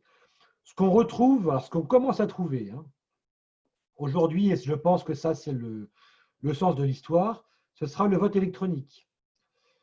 Donc, ça se passe à base de petites zapettes, avec oui, non, etc. etc. Bon, entre nous, ce n'est pas tellement le genre de vote qu'on va tout de suite trouver dans nos communes. Soyons un peu réalistes. Mais je pense que dans les grandes villes, ça va assez rapidement prendre le pas. Et à titre d'exemple, nous, à la communauté d'agglomération de Lisieux, c'est avec un vote électronique qu'ont été adoptées les premières délibérations. C'est rapide, c'est sécurisé. Alors, il faut faire attention effectivement au respect de l'anonymat des votants. Mais voilà, retenez que c'est une voie sans doute vers laquelle on va s'orienter les prochaines années. Et je vous ai marqué aussi à droite, donc autant les absents, on l'a bien compris, ne comptent pas pour le quorum, autant bien évidemment leur pouvoir est comptabilisé pour le calcul des délibérations. La publicité des délibérations, donc une fois qu'on a voté pour ces différentes décisions en respectant les règles de quorum et de vote, il s'agit en fait de leur assurer un minimum de publicité. Donc là, je pense important de souligner quelque chose qui est qu'en fait, on a deux documents. Dans l'esprit collectif, les maires pensent souvent à tort qu'il y a un seul document à la suite d'un conseil municipal. En fait, non, il y a au moins deux documents. Il y a d'une part ce qu'on appelle le compte-rendu de la séance. Le compte-rendu de la séance, donc, il est prévu par un article spécifique du Code général, 2121-25. Globalement, c'est un document qui va retracer les décisions qui ont été adoptées. Parfois, ça peut être un extrait d'ailleurs, délibération. C'est surtout un document qui doit être, à titre obligatoire, affiché sous une semaine. Donc, dans la semaine suivant le conseil municipal. C'est important parce que cet affichage, c'est la condition de déclenchement des voies de recours. Là, ce n'est pas l'objet aujourd'hui, mais quand il y a une délibération, en gros, on peut l'attaquer dans les 2 mois suivant soit la transmission en préfecture, soit l'affichage. S'il n'y a pas eu d'affichage, on peut l'attaquer en fait bien plus tard. Donc c'est une façon de sécuriser juridiquement aussi la validité de cette délibération. Et ce document est malheureusement souvent confondu avec un autre qu'on appelle le procès-verbal de séance, le PV de séance finalement. Donc en fait, ce n'est pas la même chose. Le PV de séance, c'est le document qui va être rédigé, en théorie, par un secrétaire élu désigné au début de la séance. Bon, c'est la théorie. On sait très bien les uns les autres que ce n'est pas l'élu autour de la table qui va faire le procès-verbal durant la séance. Mais là, souvent, ça va être le DGS, secrétaire de mairie ou autre. Une personne souvent administrative qui viendra en appui des élus par rapport à la rédaction. Le fait est que ce PV, c'est un document donc différent, notamment parce qu'il est beaucoup plus précis que le compte-rendu. Par exemple, dans le PV, on va trouver les prises de parole. Monsieur Untel s'est félicité du projet de nouvelle crèche, etc., etc. Madame Untel s'est offusquée de ce que les documents n'aient pas été transmis, etc. Donc, on va retrouver les prises de parole des uns et des autres. On va retrouver la condition de quorum, la condition de votant. Combien de présents, combien de voix pour, combien de voix contre, etc. Le PV de la séance, c'est en outre un document qui va devoir être approuvé par l'ensemble des conseillers présents en séance. Alors, il est admis que si d'aventure il y ait un seul document en lieu et place des deux, eh bien à ce moment-là, ce sera le procès-verbal qui est le document le plus exhaustif. Par contre, ça veut dire quoi? Ça veut dire que si vous n'avez qu'un seul document et non pas deux, c'est votre procès-verbal qui devrait être affiché en mairie et sur le web dans la semaine qui suit, ce qui veut dire que le PV aura dû être rédigé et signé à la fin de la séance. Ce qui, entre nous, va être très très court pour faire le document. Mais souvent, l'erreur, c'est d'oublier qu'il y a un compte-rendu obligatoire et de se dire, c'est pas grave, lors de la séance suivante, on fera signer le PV et on affichera le PV. Ça, c'est pas bon. Là, on est clairement en dehors des clous. Risque à éviter, on va être assez rapide. Alors, d'une part, là encore, dans la fameuse charte de l'élu local, vous avez 2 articles notamment qui sont à avoir en tête. L'article 3, où on vous dit l'élu local veille à prévenir ou à faire cesser immédiatement tout conflit d'intérêts. C'est du déontologique, mais on va voir que c'est juridique aussi. On vous dit également que dans l'exercice de ses fonctions, l'élu s'abstient de prendre, pas de prendre d'ailleurs, de prendre des mesures lui accordant un avantage personnel ou professionnel futur après la cessation de son mandat et de ses fonctions. Bon, ça n'est que du domaine de la charte. De façon plus contraignante, en fait, on a 3 risques à éviter, notamment de bonne foi. Il y a ce qu'on appelle les conseillers intéressés à l'affaire. Plus grave, il y a ce qu'on appelle la prise illégale d'intérêt. Et troisièmement, il y a une pratique que l'on va souhaiter révolue, qu'on appelle les délibérations de rattachement. Conseiller intéressé à l'affaire, en fait, c'est ça. C'est prévu par le Code général, l'article 2131-11 du CGCT, qui nous dit « Sont illégales les délibérations auxquelles ont pris part un ou plusieurs membres du Conseil intéressés à l'affaire qui en a fait l'objet, soit en leur nom personnel, soit comme mandataire. » On pourrait avoir pléthore d'exemples, j'en ai pris 3 simplement. Ça va être le cas de la commune qui vend une de ses parcelles à un élu. Pourquoi pas? Ça, ce n'est pas interdit. Par contre, ce qui est interdit, c'est le fait que l'élu participe au vote. Et on va le voir qu'il participe au vote et même qu'il participe au débat. Ça va être le cas d'un marché qui va être confié par la commune à l'entreprise dirigée par un élu ou un élu artisan en BTP, par exemple.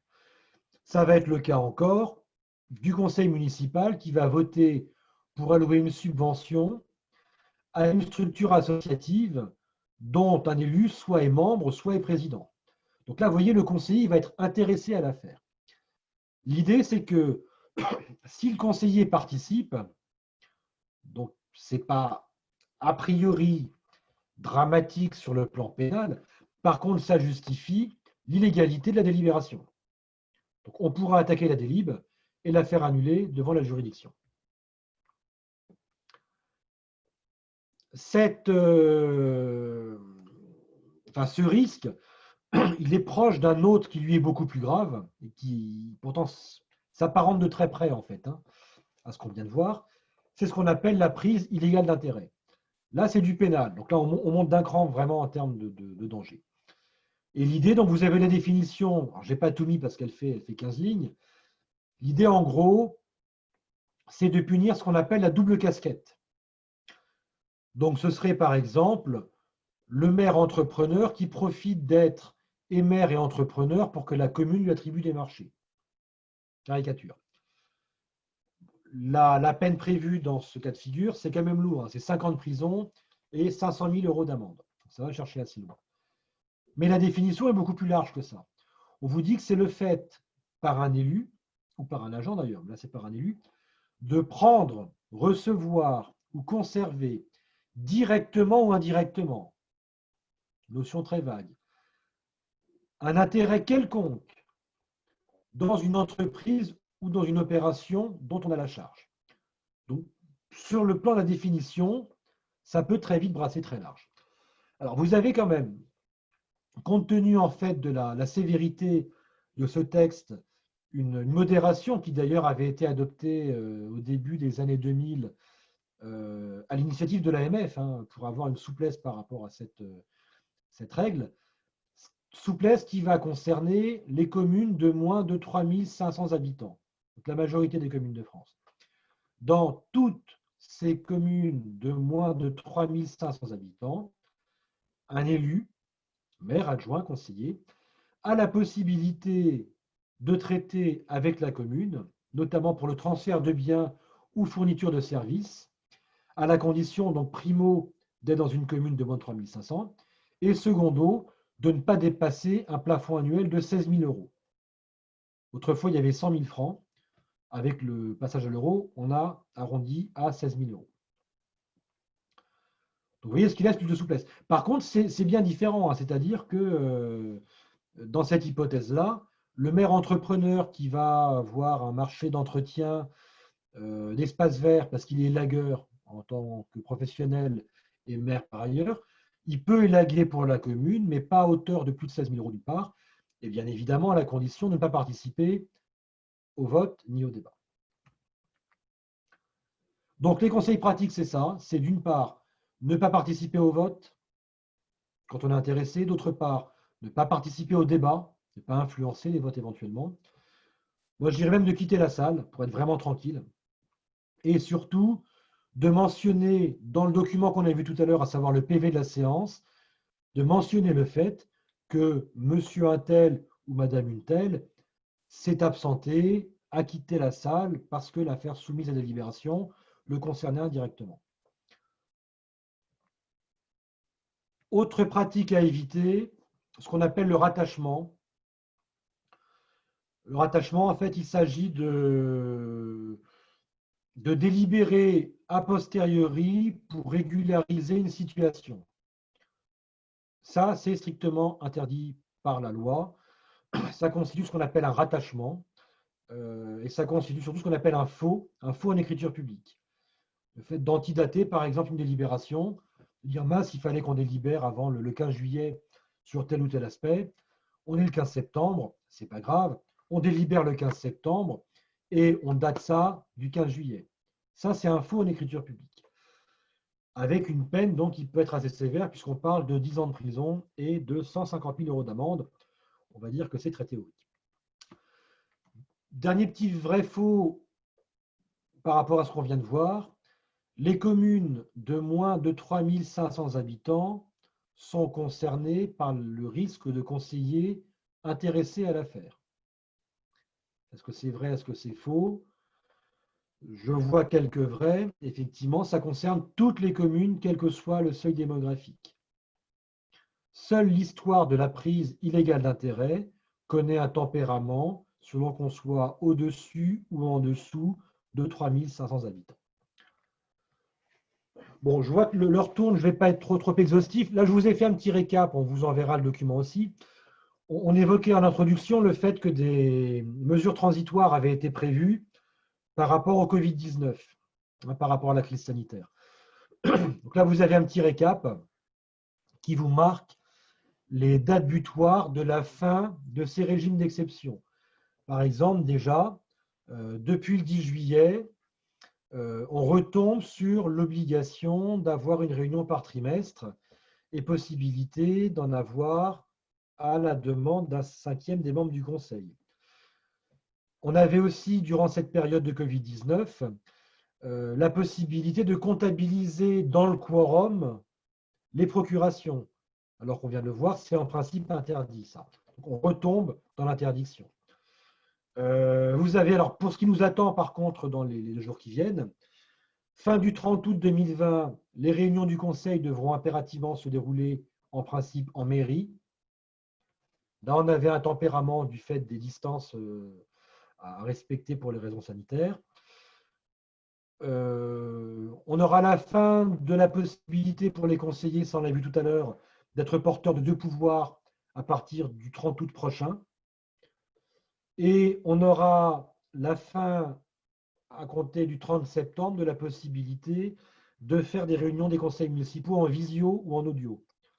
Peut-être que, à l'avenir, ce genre de mode d'échange, comme on a d'ailleurs en ce moment, pourrait, pourquoi pas, constituer une forme de nouvelle possibilité pour des réunions du conseil municipal. Après, vous vous rappelez que le double problème, c'est publicité des séances, d'une part, et d'autre part, des votes. Donc, il faut que les habitants administrés puissent avoir accès au déroulement et aux prises de parole. Mais ça se fait de plus en plus. Alors, non pas forcément les séances du conseil en visio, mais par contre, les conseils municipaux qui décident de diffuser en direct via le site de la commune, par exemple, ou via la page Facebook de la commune, de diffuser en live, en fait, sur un fil Facebook, la séance du conseil municipal. Possibilité, pas inintéressante. Et dernier point, le règlement intérieur. Alors, règlement intérieur, c'est assez simple. Bon, d'une part, ça ne concerne que les communes de 1000 habitants et plus. Si vous n'avez pas adopté de règlement intérieur, donc 2 choses. D'une part, vous avez 6 mois pour le faire. Et d'autre part, durant cet intervalle, c'est l'ancien règlement qui trouve à s'appliquer. Le règlement intérieur, donc, qui est récapitulatif, sont concernées toutes les communes de 1000 habitants et au-delà à titre obligatoire. En dessous, c'est facultatif. Moi, j'aurais tendance à le préconiser, même en dessous, parce que je trouve que ça a des vertus pédagogiques qui peuvent permettre, en début de mandat, surtout lorsqu'il y a pas mal de renouvellement au niveau de l'équipe, de permettre à chacun de connaître les règles du jeu. Ça va concerner toutes les structures intercommunales et le contenu de ce règlement ce sera de rappeler les dispositions légales en vigueur, ce qu'on vient de voir en ce moment là, ensemble, hein, délai de convocation, des choses comme ça. Et c'est également, outre rappeler ce que la loi prévoit, chose qu'entre nous, tout le monde ignore, hein, les conseillers individuels ne savent pas quelles sont les règles du jeu, mais c'est également le fait de fixer des règles qui peuvent être adaptées localement. Alors, adaptées localement, par exemple, ça veut dire prévoir un régime spécifique pour la manière dont on va poser les questions écrites, les questions orales, des choses comme ça. Prévoir quelles sont les commissions que le Conseil souhaite créer, prévoir comment seront composées ces commissions. On peut détailler tout ça. Retenez simplement qu'il y a 4 volets obligatoires qu'on doit pouvoir trouver dans ce règlement. D'une part, les conditions de consultation des projets de contrat. Est-ce que c'est en mairie, pas en mairie, combien de jours avant, droit à copie, combien le coût de la copie, etc., etc. Les règles de présentation et d'examen des questions orales, donc en séance, dans les questions diverses en particulier. Les modalités d'expression des élus n'appartenant pas à la majorité municipale.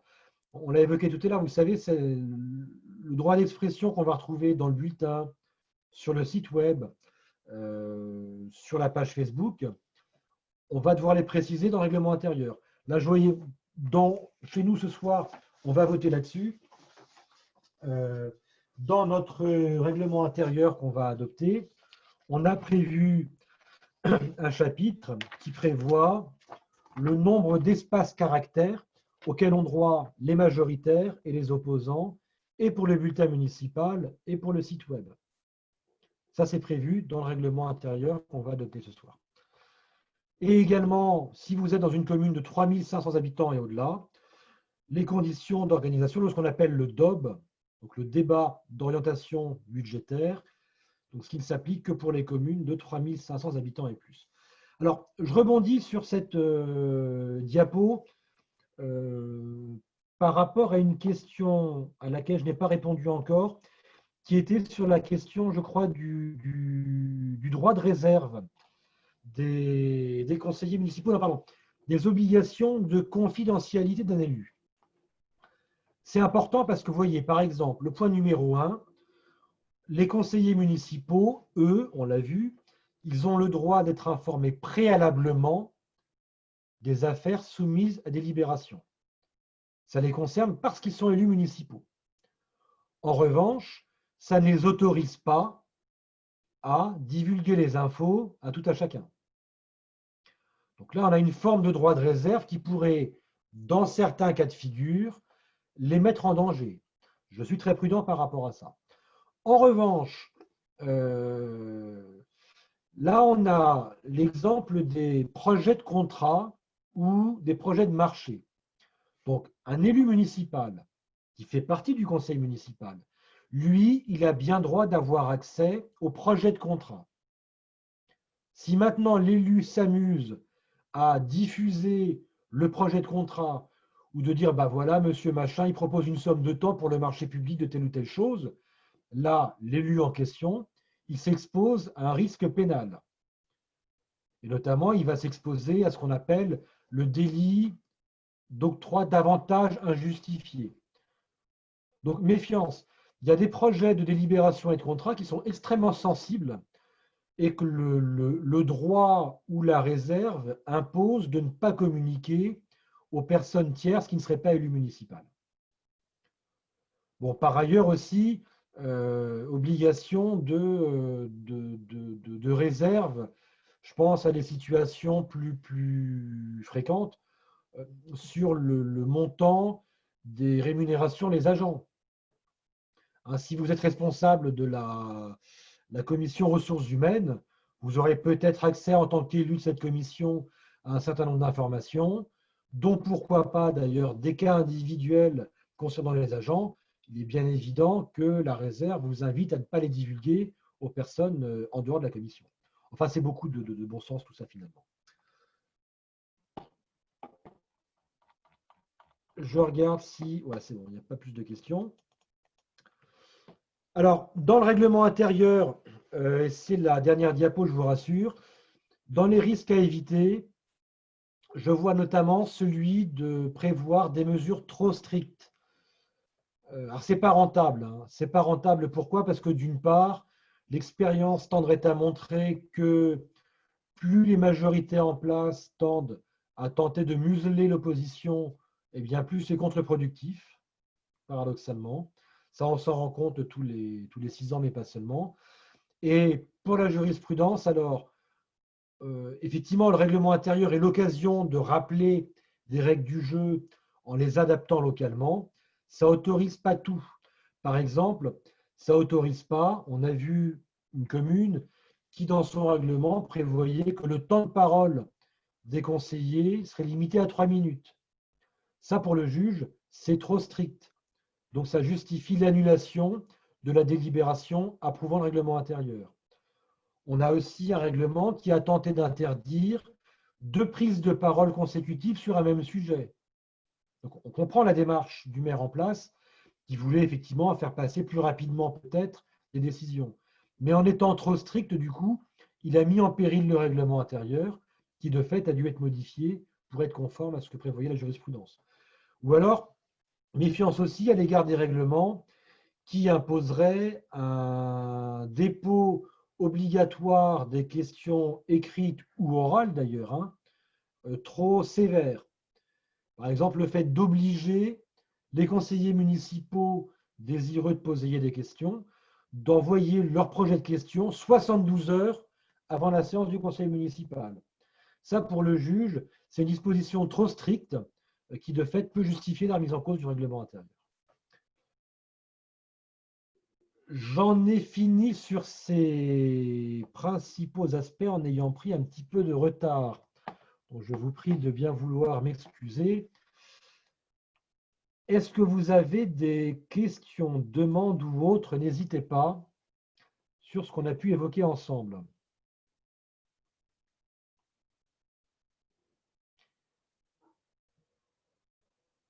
J'espère que ça n'a pas contribué à vous démotiver, mais bien au contraire, hein, c'est le but de l'opération. Ah, c'est peut-être que tout était très clair, non? Je pense que là, toutes les questions ont pu être posées. Sur le chat, tout le monde a bien compris comment tout ça fonctionnait. Je ne sais pas, Sylvie. Oui, moi j'avais une question. Là, j'ai mis dépôt des questions orales 48 heures avant dans le règlement intérieur. Pour toi, Christophe, c'est bon ou pas? 48, ça passe.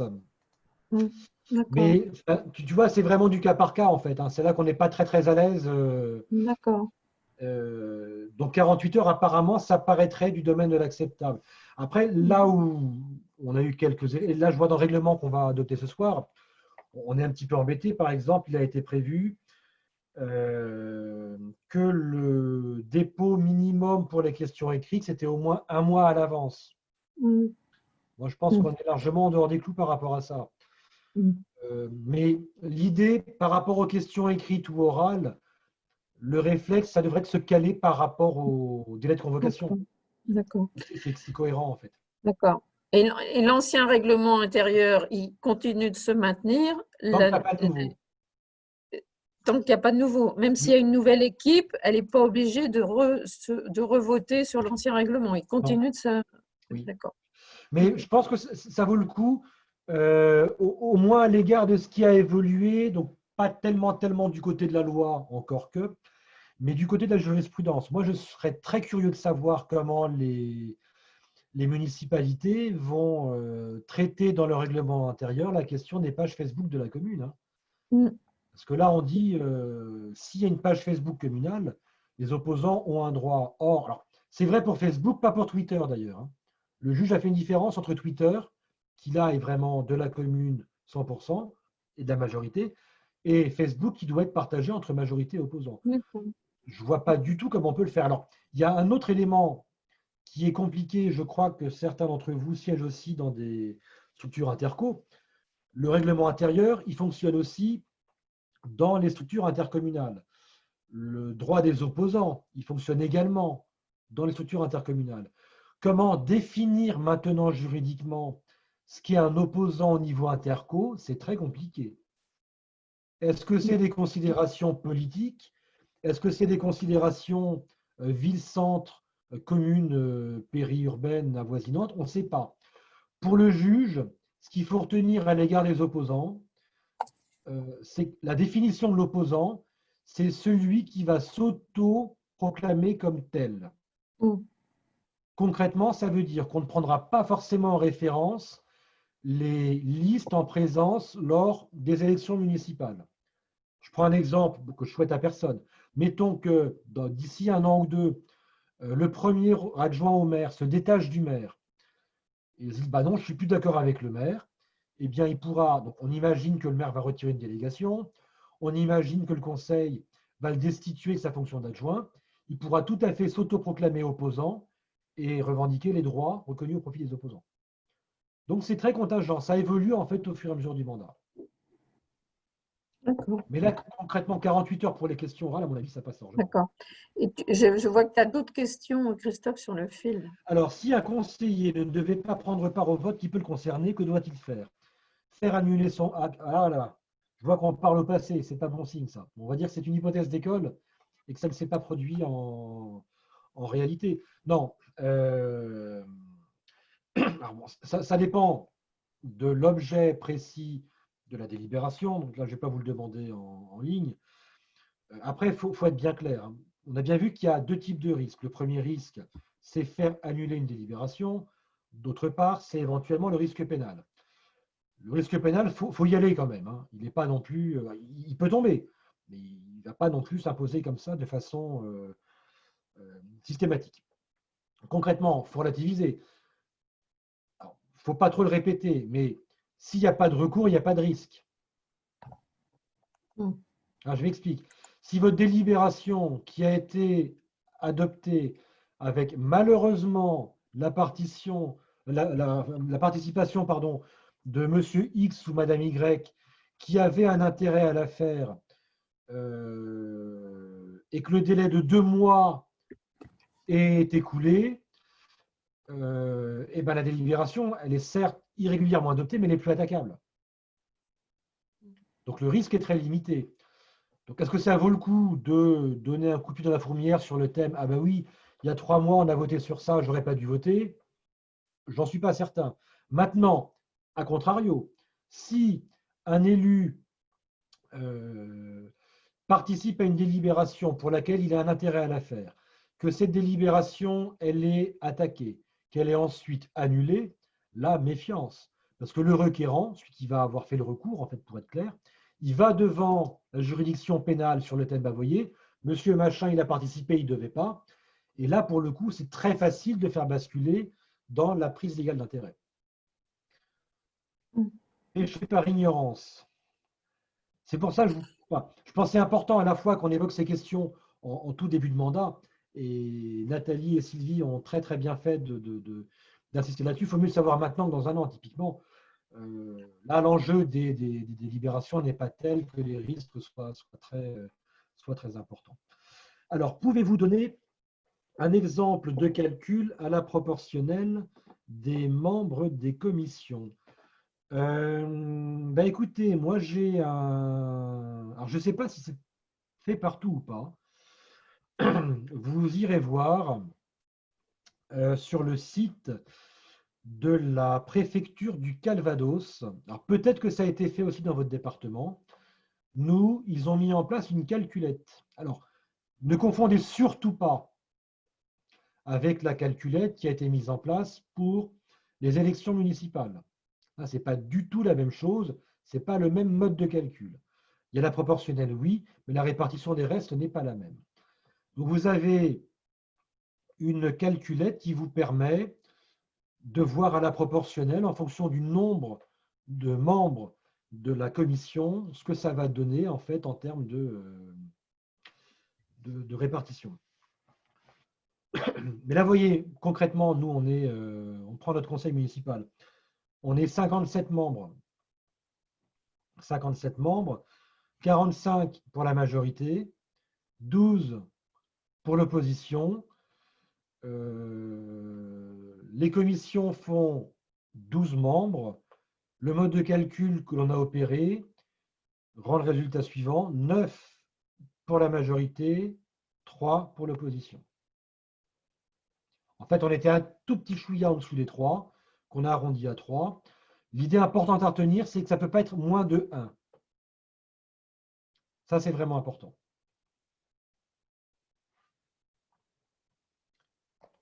Et tu as une question aussi sur le règlement intérieur, avec Si les nous soulevons dispositions des trop strictes. dispositions trop strictes, est-ce qu'il y a quand même des libérations?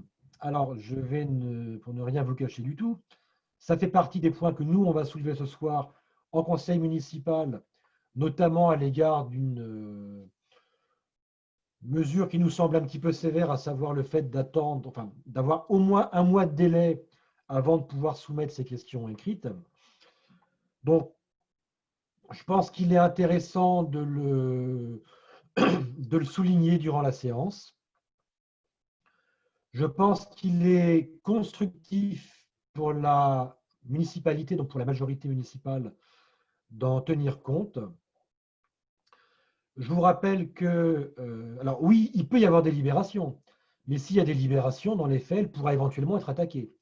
Et c'est là qu'on arrive à l'écran qu'on a sous les yeux, en fait.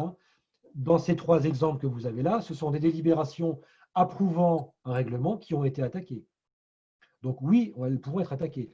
Maintenant, s'il y a vraiment un doute, encore une fois, rappelez-vous, vous avez un délai de 6 mois suivant l'installation du conseil pour le faire.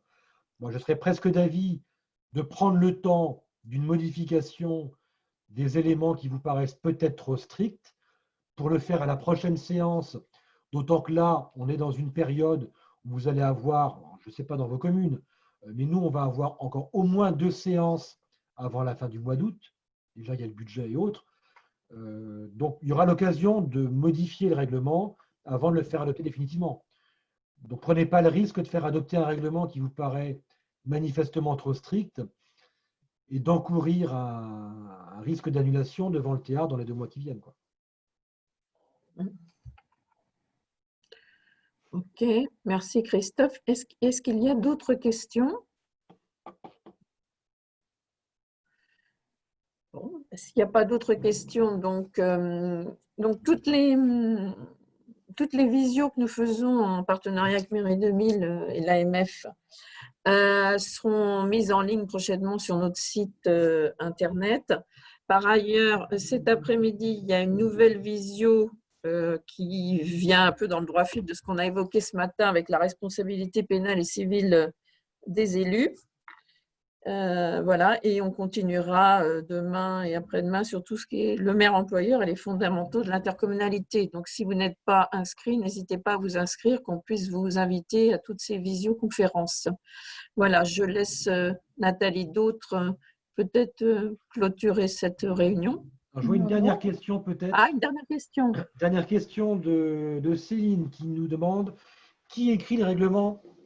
Je suis élu de la minorité, je ne sais pas si nous avons la possibilité de voir le règlement avant l'ordre du jour. Alors, plusieurs réponses. Qui l'écrit, et c'est bien là toute la difficulté, c'est le maire, la majorité en place qui a préparé le règlement. Donc effectivement, il sera peut-être plus enclin à prendre des mesures peut-être plus favorables à la majorité qu'à l'opposition. Néanmoins, à vous d'attirer son attention sur le risque encouru s'il est trop strict. Par ailleurs, en principe, oui, vous avez la possibilité, en tant que membre du conseil municipal, d'avoir accès au projet de règlement intérieur. Dans un monde idéal, il aurait dû faire ce qui a été fait chez nous. Nous, on nous a envoyé à tous le projet de règlement. Merci Christophe pour ces précisions. Nathalie, je te laisse peut-être conclure s'il n'y a pas d'autres questions. Non, c'est toi qui conclus. Simplement, juste, tu l'as dit, on se retrouve à 14 h avec une intervention très intéressante et très illustrée, avec des exemples parlants sur la responsabilité pénale et civile des élus locaux, de tous les élus, que ce soit maire, adjoint et conseillers. Ils peuvent aussi engager la responsabilité, voilà, les conseillers municipaux. Non, voilà, c'était clair, c'est bien. Merci Nathalie. Et si vous avez d'autres questions, n'hésitez pas à contacter notre juriste Magali Poirier, voilà, au 02 40 35 22 88 ou par mail. Elle répondra à vos questions sans problème. Merci et je vous invite à une prochaine visio par rapport aux invitations qu'on a pu vous faire. À tout à Merci. l'heure, donc. Et Au puis, revoir à merci, tous. merci. Bon appétit. Merci, Bonne journée. Christophe. Merci beaucoup. Au revoir. Au revoir. Merci Christophe. Très Merci bon mandat, beaucoup. surtout. Merci Christophe de ton